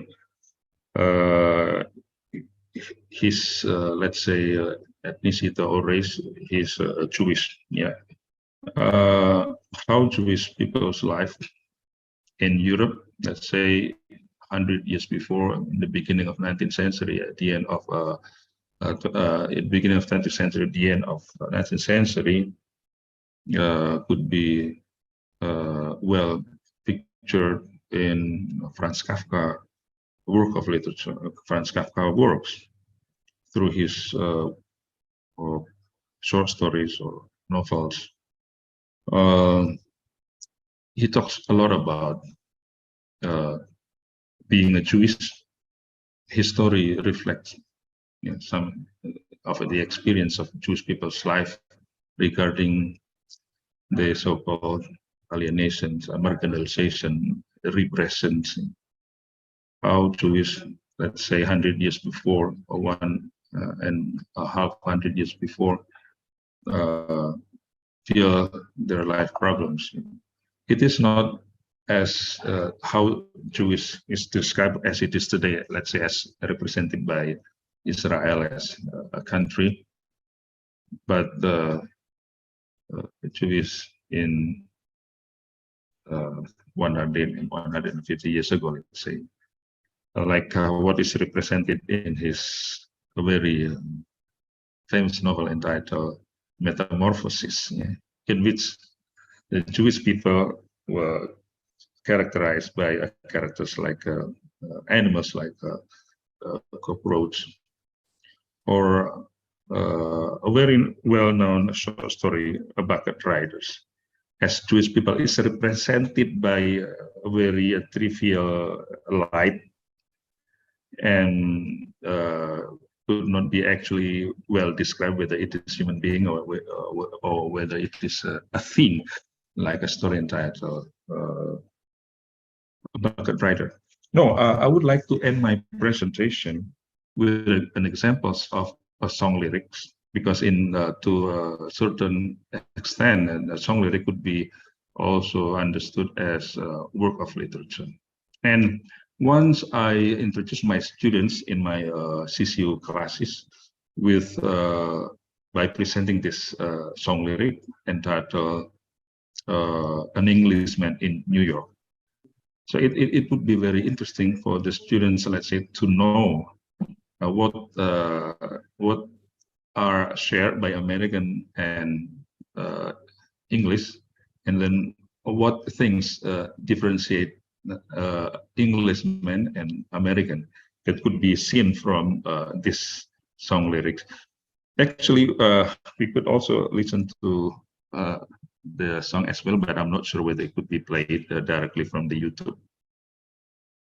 Pak Nur, sorry for interrupting. 5 Yeah. minutes Yeah, left okay. for presenting your material.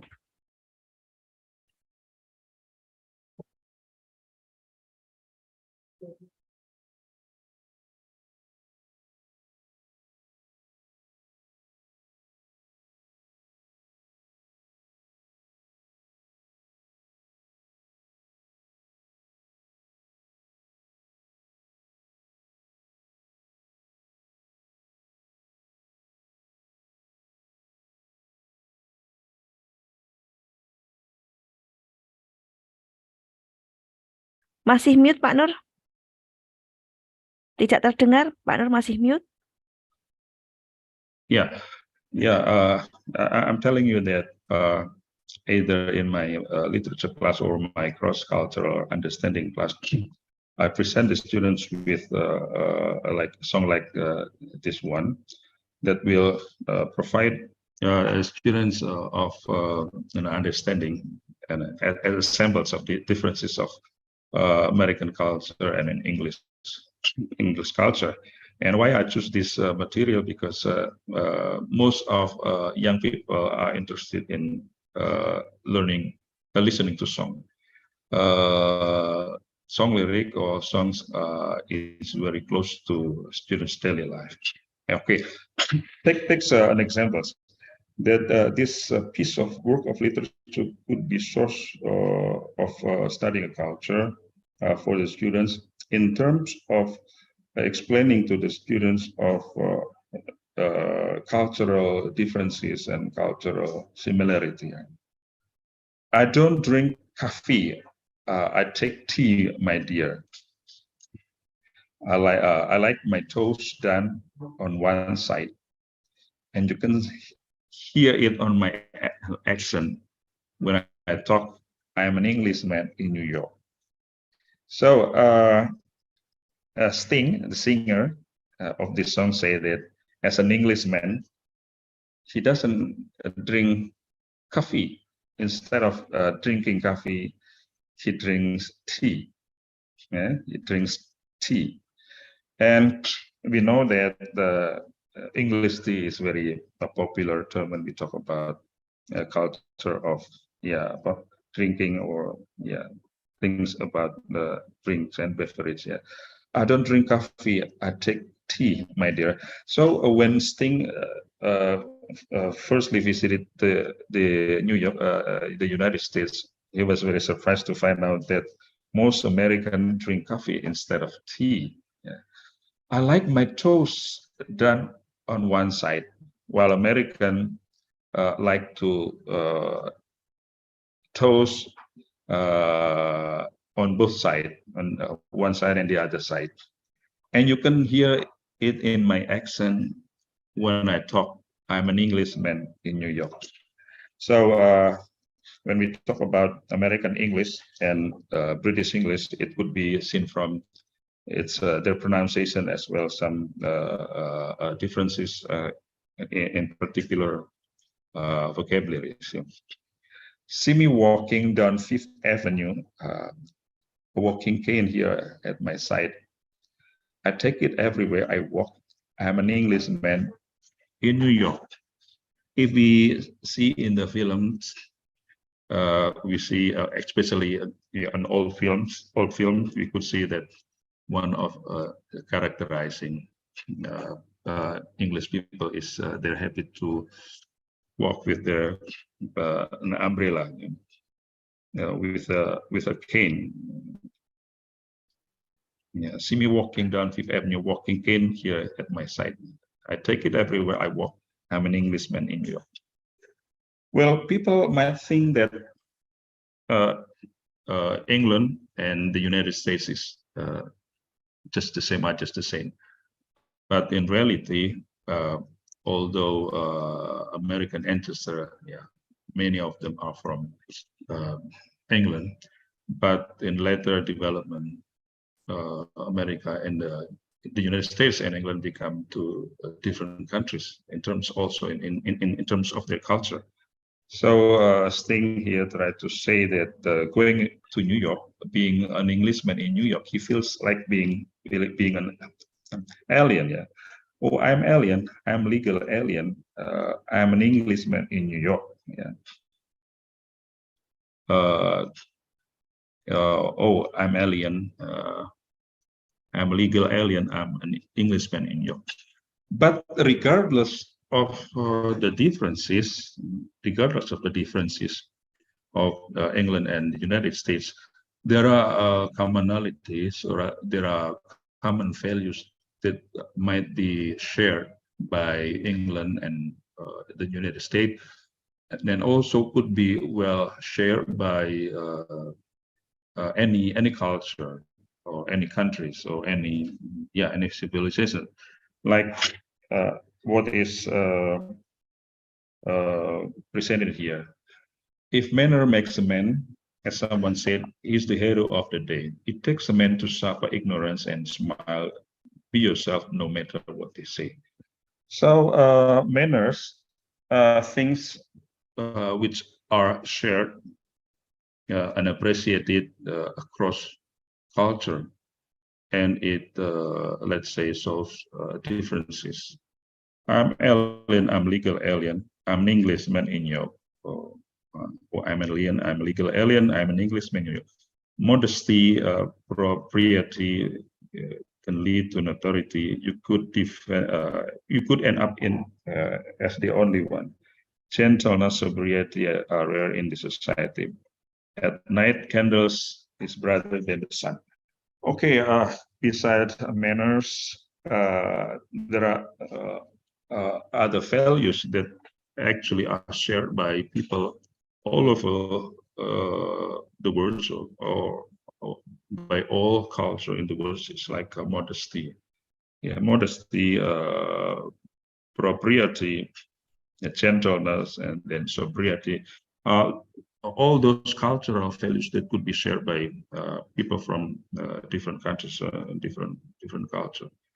So this is an example of how I introduce my students to get exposed to culture and cultural knowledge by presenting them with a piece of work of literature. As the time is running out, I'm afraid that I could not continue my presentation. But actually, it's a good idea for me to actually play this tune to the audience here, so they will be familiar what the song is like. Yeah, maybe I could play it through my handphone, because I'm not very sure that it would be played directly from YouTube. Okay, sir.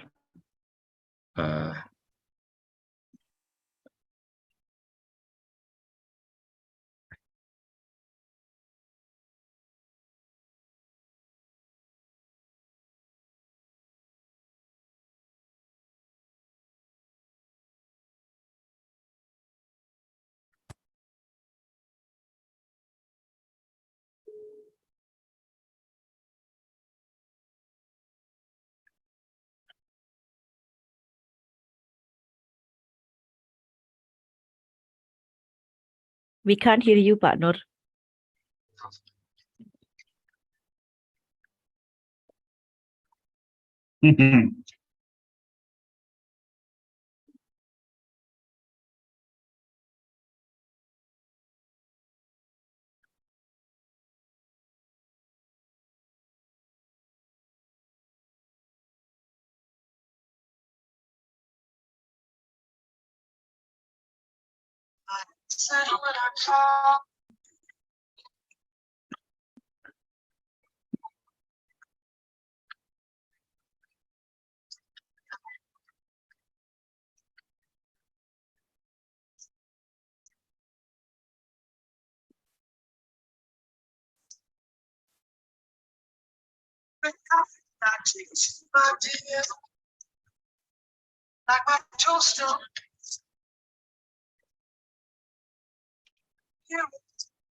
Putus-putus ya, Pak.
Okay, Bu Faiza, that's only short example how I bring a piece of work of literature like this song lyric into our class, and how we could give our students an exposure about cultural differences, cultural similarity. In this case, is in English and American cultural similarity and differences context. Yeah.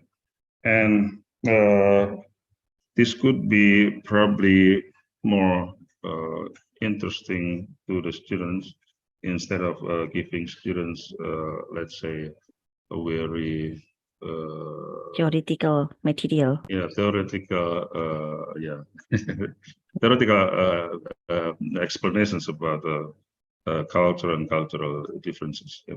Of course, I could not bring to my presentations an example or excerpt from, let's say, novel or short story, because it might take a long space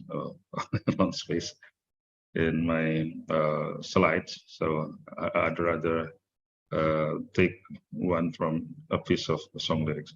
Bu Faiza, I think that's my end of my presentation. But there is a very interesting quote regarding literature, culture through literature. That literature start from delight. Yeah, literature start from delight and ends up in a wisdom. That's my quote to conclude my presentation. Thank you very much. Okay, thank you very much, Pak Nur Hidayat, for sharing this impactful information about culture and literary works. Two important notes. I have penned down two important notes from your presentation, that culture is part of language elements, and the second one, novels or literary works portray the culture on their own.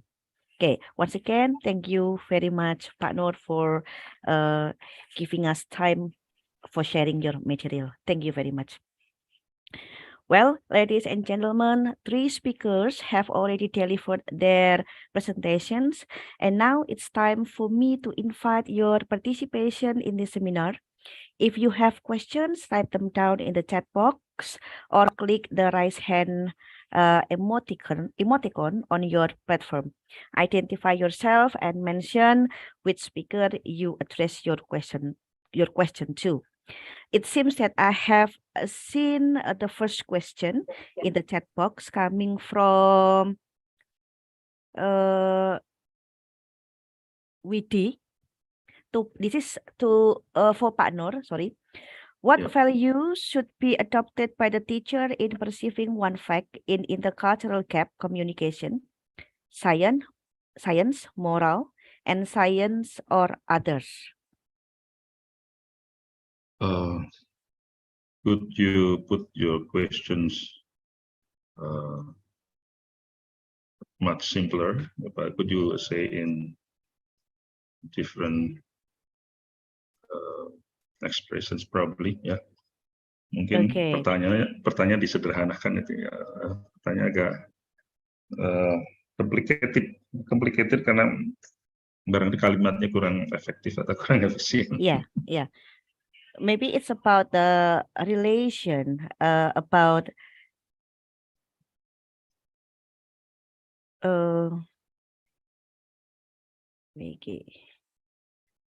wait a second, Pak Nur. Actually, I don't really understand about this question too.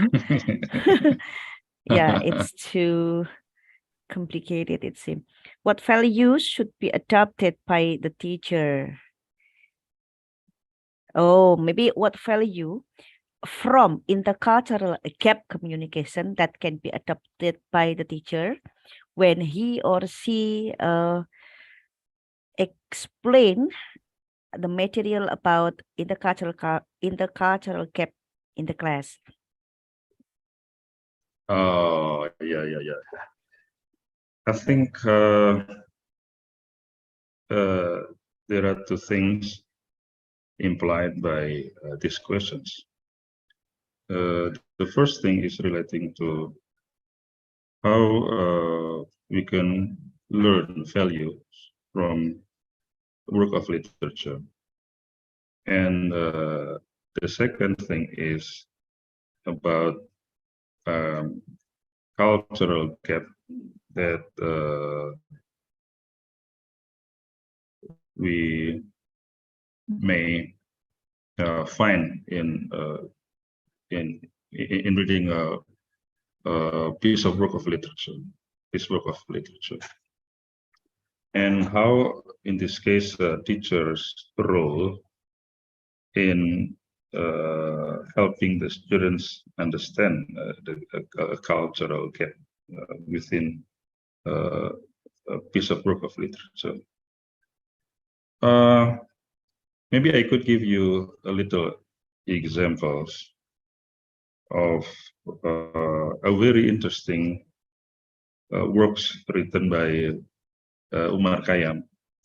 Umar Khayyam, in his short story collections entitled Seribu Kunang-Kunang di Manhattan, portray many aspects of life of American people, perceived or seen by Indonesians. Yeah, as Umar Khayyam used to live in the United States as students, and he could see directly what American people life is like. But of course, reading some works of Umar Khayyam works, students might not directly understand, might not directly understand the context, the cultural aspect, and in this case, teacher here or lecturers here have to bring the context into the students' understanding. In his works, Seribu Kunang-Kunang di Manhattan, there is a dialogue by Jane, American lonely woman, a widow living in New York, such di hutan belantara New York, ya.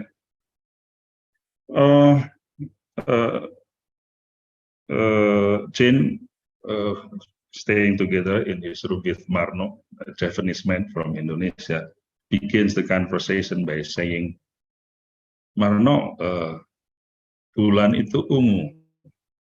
And then Marno says, bulan itu kuning keemasan. And then Jane insisted that bulan itu ungu, ya. And Marno says, bulan itu kuning keemasan. Saya bawa saja kamu ke dokter mata. In this case, probably when students read this text, which is written, let's say, in English, because this short piece of short story is also written in English, there might be a cultural gap in understanding, in defining colors and its cultural context. You know. And to my experience, when I presented this dialogue, this conversation, I find that my students could not understand directly what is meant by this dialogues by two men, Japanese, Indonesian men, and American women. Jadi seorang perempuan yang tidak punya suami, tidak punya anak, hidup kesepian di tengah belantara New York. Dia mengatakan bahwa bulan itu ungu. Tapi Marno tidak mudeng ini ya. Marno sendiri punya cultural gap di sini. Bulan itu ya kuning keemasan. Bulan itu ungu. Nah, in this case, color like color ungu ya. Ungu itu dalam budaya tertentu barangkali punya asosiasi makna tertentu pada suatu kondisi psikologis seseorang gitu ya.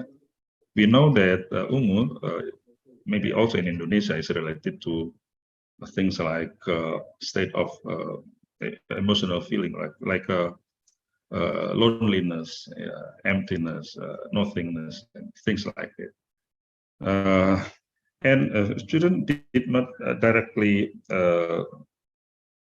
understand this cultural context in terms of associating color with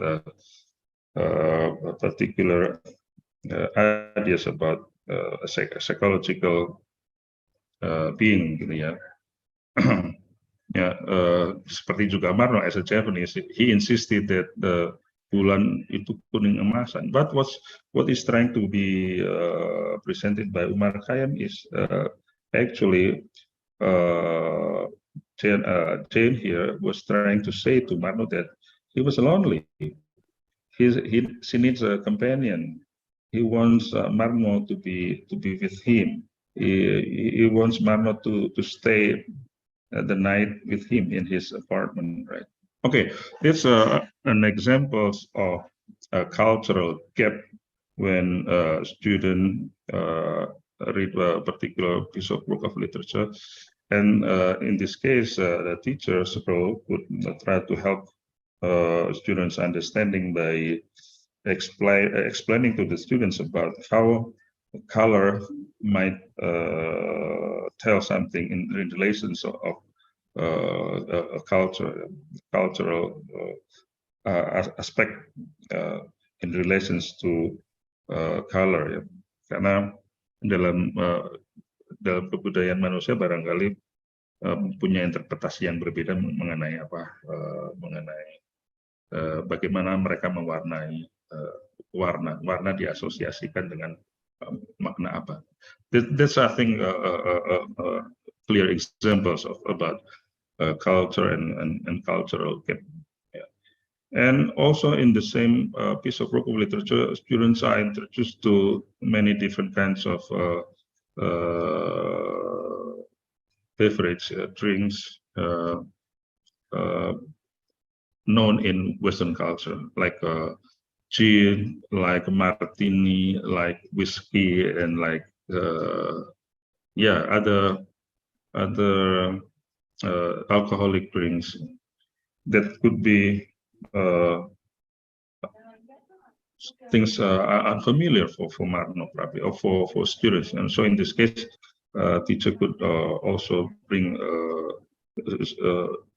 students' understanding by explaining things about beverage in American culture, in Western culture, gitu ya.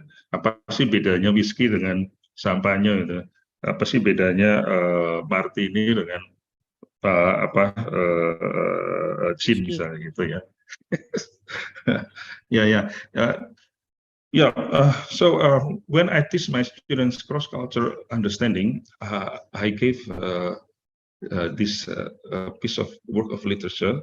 I choose the one which is written in English versions to my students, and the students find it interesting to be exposed to some cultural aspect of people's life in a particular society. Oke, mungkin itu yang bisa saya jelaskan mengenai apa yang dimaksud dengan kaitannya dengan cultural gap ya. Contoh tadi Marno dan Zainab. Oke, thank you very much. Oke, Pak Nur. Pak Widi or Bu Widi, is it clear enough for you? For Pak Nur's answer? Pak Widi or Bu Widi here? Oh, he's gone, Pak Nur. Okay, thank you very much, Pak Nur, for answering the question. The next question, come on, you can write down your question in the chat box or click the raise hand button on your platform.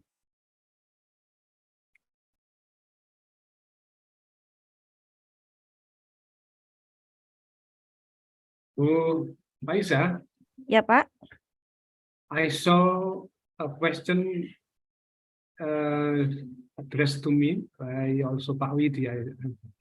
Yeah, he wrote down several questions and then deleted them, but I do not know why. Okay. But if you already seen, you may answer his question. Is there any? No. In the box? Still any in the box? No, Pak Jafar, he deleted it. Oh, He wrote it twice and then he deleted them all. I do not know why. And then he changed the question to Pak Nur. Okay. And then he's gone.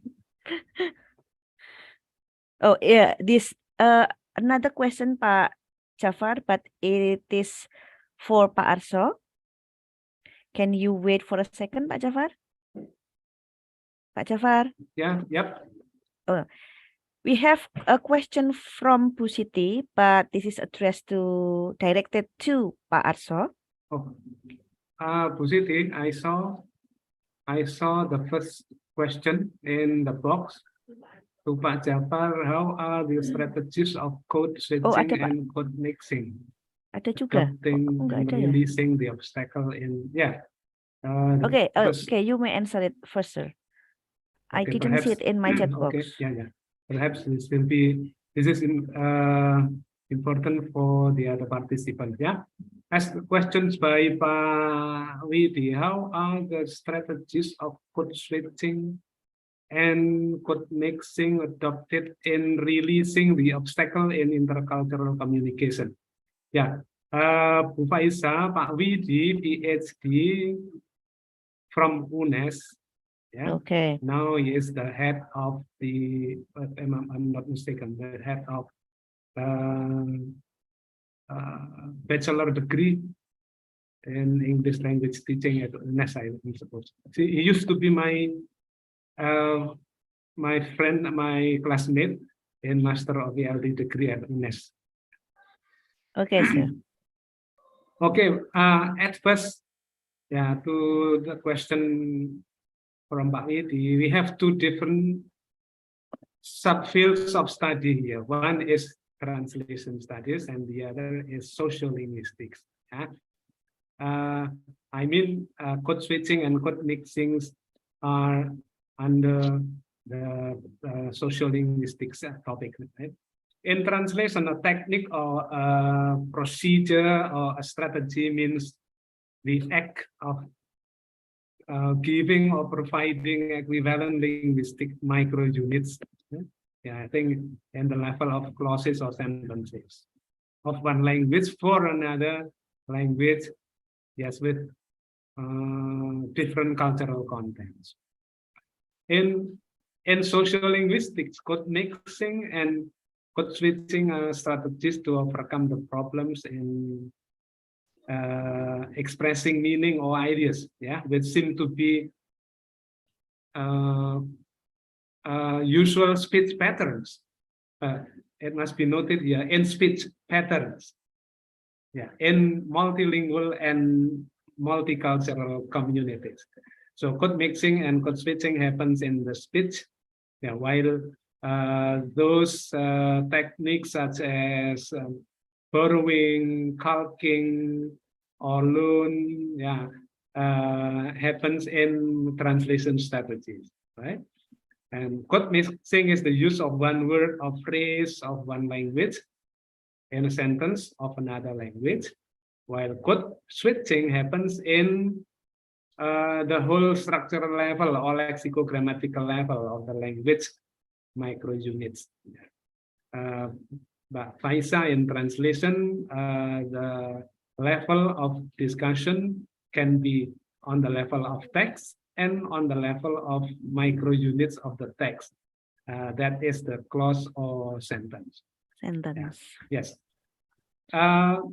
In the past, code mixing and code switching happen between languages. So, for example, between Indonesian and English, or vice versa, between English or Indonesian. But linguists now seem to include this language phenomena, code switching and code mixing, not only between languages, but also between language varieties. See, so when an English language speaker speaks English and then switch to Indian English, that can also be called code switching, right? So he speaks English and then, of course, I'm gonna to tell you what to do. Yeah, that can also be called code switching, right? Yeah, thank you, Bu Faisa. Yeah. Okay, thank you, Pak Jafar, for the answer from Pak Widi's question. Okay, next question is from Bu Siti for Pak Arso. How do we arrange our proverbs that we haven't known before? For example, balung gajah. I mean, how to translate those Japanese or Indonesian proverbs into English if there is no pattern or rule.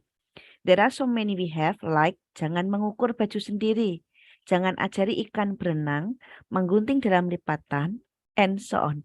Pak Arso? Pak Arso? Pak Arso, are you there? Pak Arso? Bu Faisa, balung gajah is the name of kucingan in Salatiga. Jabar gajah. Yeah, Bu Faya. Yeah, Pak Arso, you may Well, answer Bu Siti's yeah. question. Yeah, it's a nice and very difficult question to answer, Bu Faya. Yeah, there is a proverb. Yeah, there is some proverb we can find in English and Indonesians, but some do not find. But the question is balung gajah, ya. Balung gajah in bahasa Indonesia is mean that they have people, ya, orang kaya, ya Pak. Keturunan orang kaya itu balung gajah, ya Pak Prof. Jafar, ya. So what is the opposite, Pak Arso? Yeah. Balung ngempret, Pak. Balung gajah. Balung kuo. Aduh. Yeah.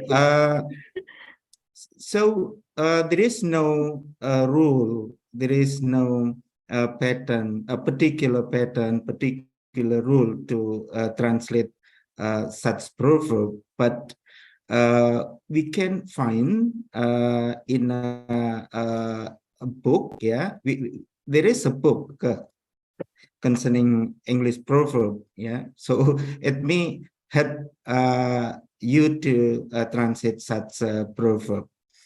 Well, the others is jangan mengukur baju sendiri, jangan ajari ikan berenang, menggunting lipatan. Ya, ini pertanyaannya yang sulit nih, Prof. Jafar nih. Ya, we can find. Jangan ajari ulong langi, Pak.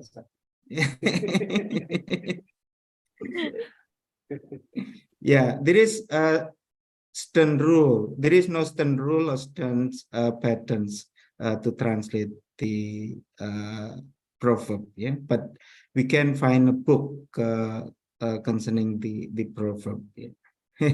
Mungkin harus banyak baca buku proverb ini. Ya begitu ya, Bu Siti ya. Oh, nambah sedikit ya, Bu Siti. nih. Monggo, Bu Nuraini. Ini Bu Nuraini mungkin bisa bantu. Iya, biasa ya betul tuh Pak Arsa yang Bapak sampaikan, like we need to read a lot of references. Like balung gajah itu kalau bahasa Inggrisnya termnya itu ada istilah old money. Old money, Ya, new old money. money. Old money itu yang bangsanya keluarga. Kalau di sini mungkin keluarga cendana itu old money. Kalau new money itu OKB, Pak, orang kaya baru. Kalau di sini, jadi sugih tapi rak pati old, tapi biasanya gayanya selalu dibanding dengan yang old money. Itu jadi ada istilah. Jawanya sugih hanyaran ya, Bu. Sugih hanyaran. Akhirnya munggah balik. Nah. Benar. Is that a noun or an adjective? Old money. Itu Pak. Jadi memang. Bu Nunung ada pertanyaan dari Pak Jafar itu. Oh, enggak Pak, silakan Pak. Yeah, is that a noun, Yeah, phrase or an adjective? Old money. I think it's more like adjective because it describes a group of people who has money from generation to generation, and also can be used to describe nouns, right? Like because it contains people that there are some people who have lots of money, and they are called old money. Itu sih Pak. Bu Siti? Yeah. Yeah, thank you. Is there any more question, Bu Siti? I want to say something, Mbak Nung. As you told, balung gajah itu old money ya. But I have found it in different proverbs. Balung gajah in English is born with a silver spoon in one's mouth. Ya, itu juga bisa Bu.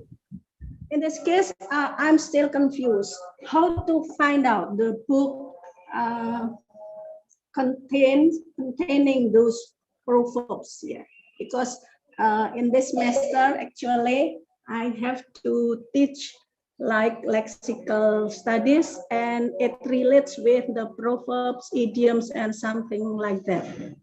Yeah, but I haven't found certain books talking about proverbs. Like Pak Arso said, that we have to find out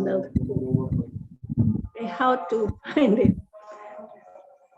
Okay, I think there is one book. I think I have it at home. Coba besok ya saya cari dulu. There is a book of idioms. Jadi isinya idiom-idiom yang it can be applicable in our context, in Indonesian context, just like a balung gajah, old money, or born with silver spoon.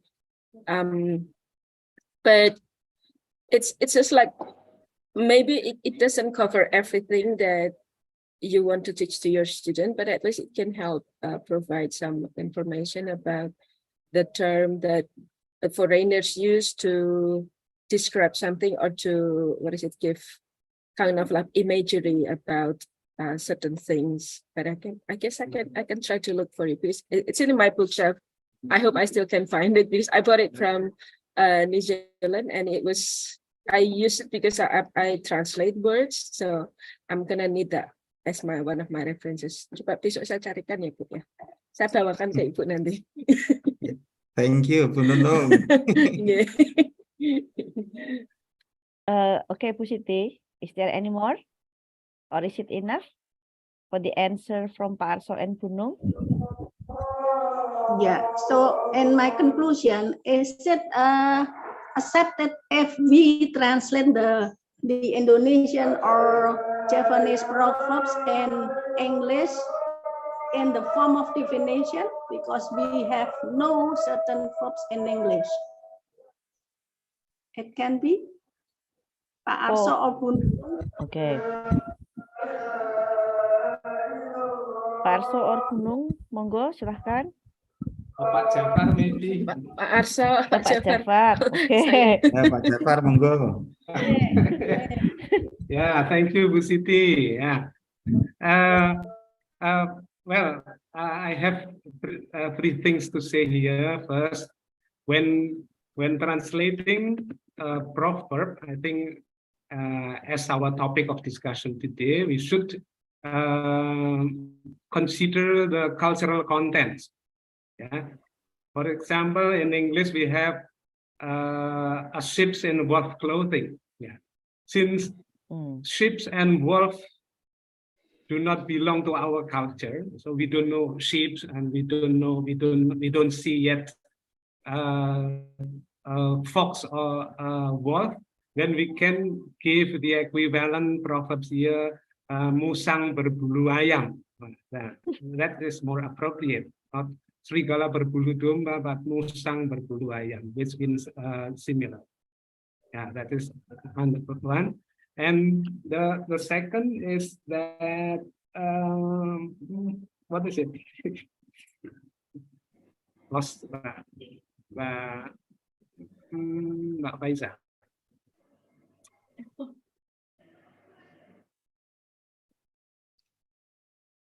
What else? Oke, lost Mbak Faiza.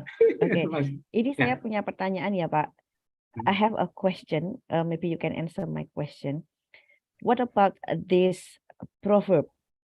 How do you translate it in Indonesian? Yang sesuai apa? A snake only shed its skins to be a bigger snake. Jawabannya apa Pak Jafar? Yang lebih sesuai. Yeah. Now I remember now. Ngelungsungin deh. Yeah, ngelungsungin. Yeah. I know. I remember now, Bu Siti. Yeah. In translation principle, a proverb should be given an equivalent proverb if there is. Is that right, Mbak Nuraini? Yeah. If there is, but yeah, otherwise, if we have equivalent, yes. Yeah. Otherwise, we can give what we call adaptation. Well, a sheep and wolf clothing is munafik in Indonesian language, so we can just say hypocritical. Okay. Yeah, he is hypocritical, means the same. Lahirnya dino Rebo, Pak Rebo lahirnya dino Kemis, gitu ya. That's the same content, ya. Okay. What about the second one tadi Pak Jafar? Bu Nuraini, I think ini tulis angkat tangan juga mau bertanya ini. Yeah. So what is the most appropriate Mbak Nung for that proverb I already mentioned? Is it in Indonesian or is it in English? Yeah, you want to translate into Indonesian? Indonesian. Ya, kalau Jawanya ya ulo gitu ya Mbak Nung.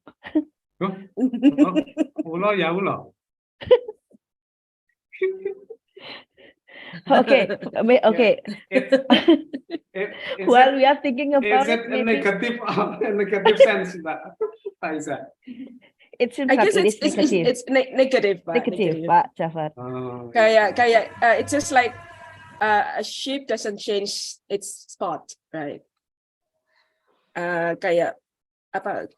Kuda itu tidak mengubah, zebra itu tidak mengubah garisnya gitu. You cannot change. There are several terms, several phrases like in English. You cannot change the spot of a leopard. Itu. Jadi kalau di sini yang terkait dengan sifat itu apa sih? Apa dek? Watuk itu dek. Ya, apa? betul, ya. Watak bisa disembuhkan ya Mbak, watak yang tidak bisa. Nah itu watuk mbak watak. Oke, nanti kita tanya orang Jawa saja yang pandai itu. Oke, moving on to the next question. Bulis, Assalamualaikum Bulis. Waalaikumsalam warahmatullahi wabarakatuh. Ya, Bulis, silahkan Bulis. Terima kasih, Bu Faiza. Thank you, Faiza. Well, from my perspective, when we talk about translation or translating, 2 words for it. It is challenging and it is boring. Challenging and boring. So being lecturers for this subject, what strategy do you apply, Pak Jafar, Pak Arso? It's not boring when you know how much dollar you'll get. Wow. To your experience, Bunung, yes. Yeah. But not the students, right? Yeah, that's my question for the 3 of you. Okay. Thank you, Bu Faiza. Okay, Bulis, welcome Pak Jafar, Pak Arso. Pak Arso, I think is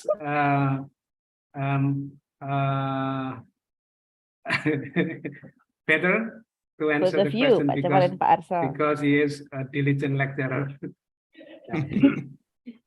Well, thank you, Ibu Liz. Well, the strategy we have to apply is to give a theory, then explanations, then practice. So there is a theory and followed by practice.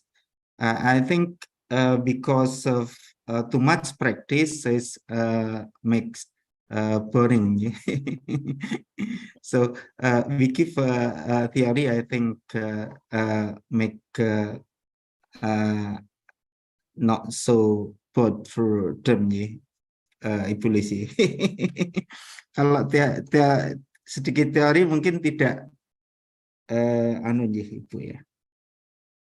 Yeah, like talking about equivalent, for example. So there is equivalent and non-equivalent. Non-equivalent, we talk about transit linguistic and equivalent and cultural non-equivalent. I think is interesting. I mean, to students when we give a theory and we give a little practice concerning equivalent and non-equivalent. For example, talking about equivalent, dynamic equivalent, and formal equivalent. So we give an example when we are going to apply formal equivalent and dynamic equivalent, we can translate like translating Putri. Then for formal equivalent, Putri should be translated into Putri, not Putri changed to prose, and the dynamic equivalent, it should be the same impact when source language and text language read by the reader. Then students have to translate, for example, the such poetry like what we call religions, poetry, and romantic poetry, and some that make a student interest with the material, I think, Ibu. Begitu, Ibu. Yeah, I give an example when when student have to translate like poetry non-equivalent, ya, puisi yang yang tidak bisa diterjemahkan seperti puisi kontemporer, Bapak Nur, ya. Seperti puisi kontemporer yang tidak bisa diterjemahkan, kemudian then we give a religious poetry that have to pay attention to dynamic, that student have not changed the content of the poetry. Yeah, it's, I think, make interesting to students. Mungkin itu Ibu. Prof. Jafar, monggo.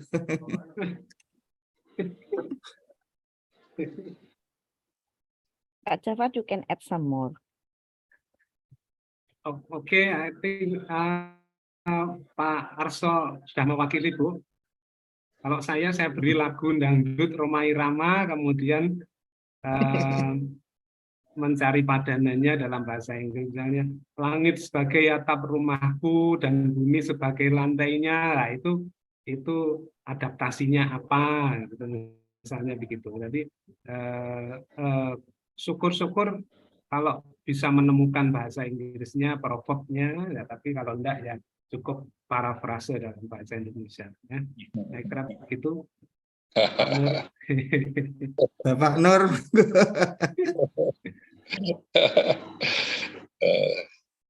Very interesting, ya. Police, is that enough, please? Yes, To thank answer you, your question? Faiza. I think that I look forward to sit in Pak Arso and Pak Jafar's class. Sounds interesting. Thank you. Thank you, Police. You are welcome. Is there any more question? Participants, you can ask some questions to the speakers. It seems that there are no more questions, Bu Eceng. Okay, should we close the seminar? Okay, because we have no more question here, it means that we come to the end of this seminar series. Before I close the seminar, I would like to conclude in short that it is related to police question and Pak Jafar and Pak Arso's answer, that in giving translation material to students, in order to avoid the boredom, the teacher should be creative by giving various exercises to students, just like giving songs, translating the lyrics, or translating the what is it called ask them to watch a movie and then ask them to translate the dialogue from the movie, and giving them idioms, of course, just like what Bu Siti asked to Pak Arso. Okay, ladies and gentlemen, finally we have come to the end of this seminar series. I would like to thank everyone in this seminar. Thank you for joining, and I thank the speakers for their presentations. Finally, I'm Faiza Hawa on behalf of English Education Department, Universitas PGRI Semarang. We'll see you again in the next seminar series. Thank you very much, everyone. Thank you, speakers, for joining us. Thank you. Welcome. Ya, thank you. Terima kasih Pak Jafar, Pak Arso, Pak Nur. Thanks for the task. Looking forward for the next session of the seminar. Terima kasih Pak. Selamat siang. Matur suwun. Sama-sama Pak. Izin live nggih. Iya Pak. Terima kasih.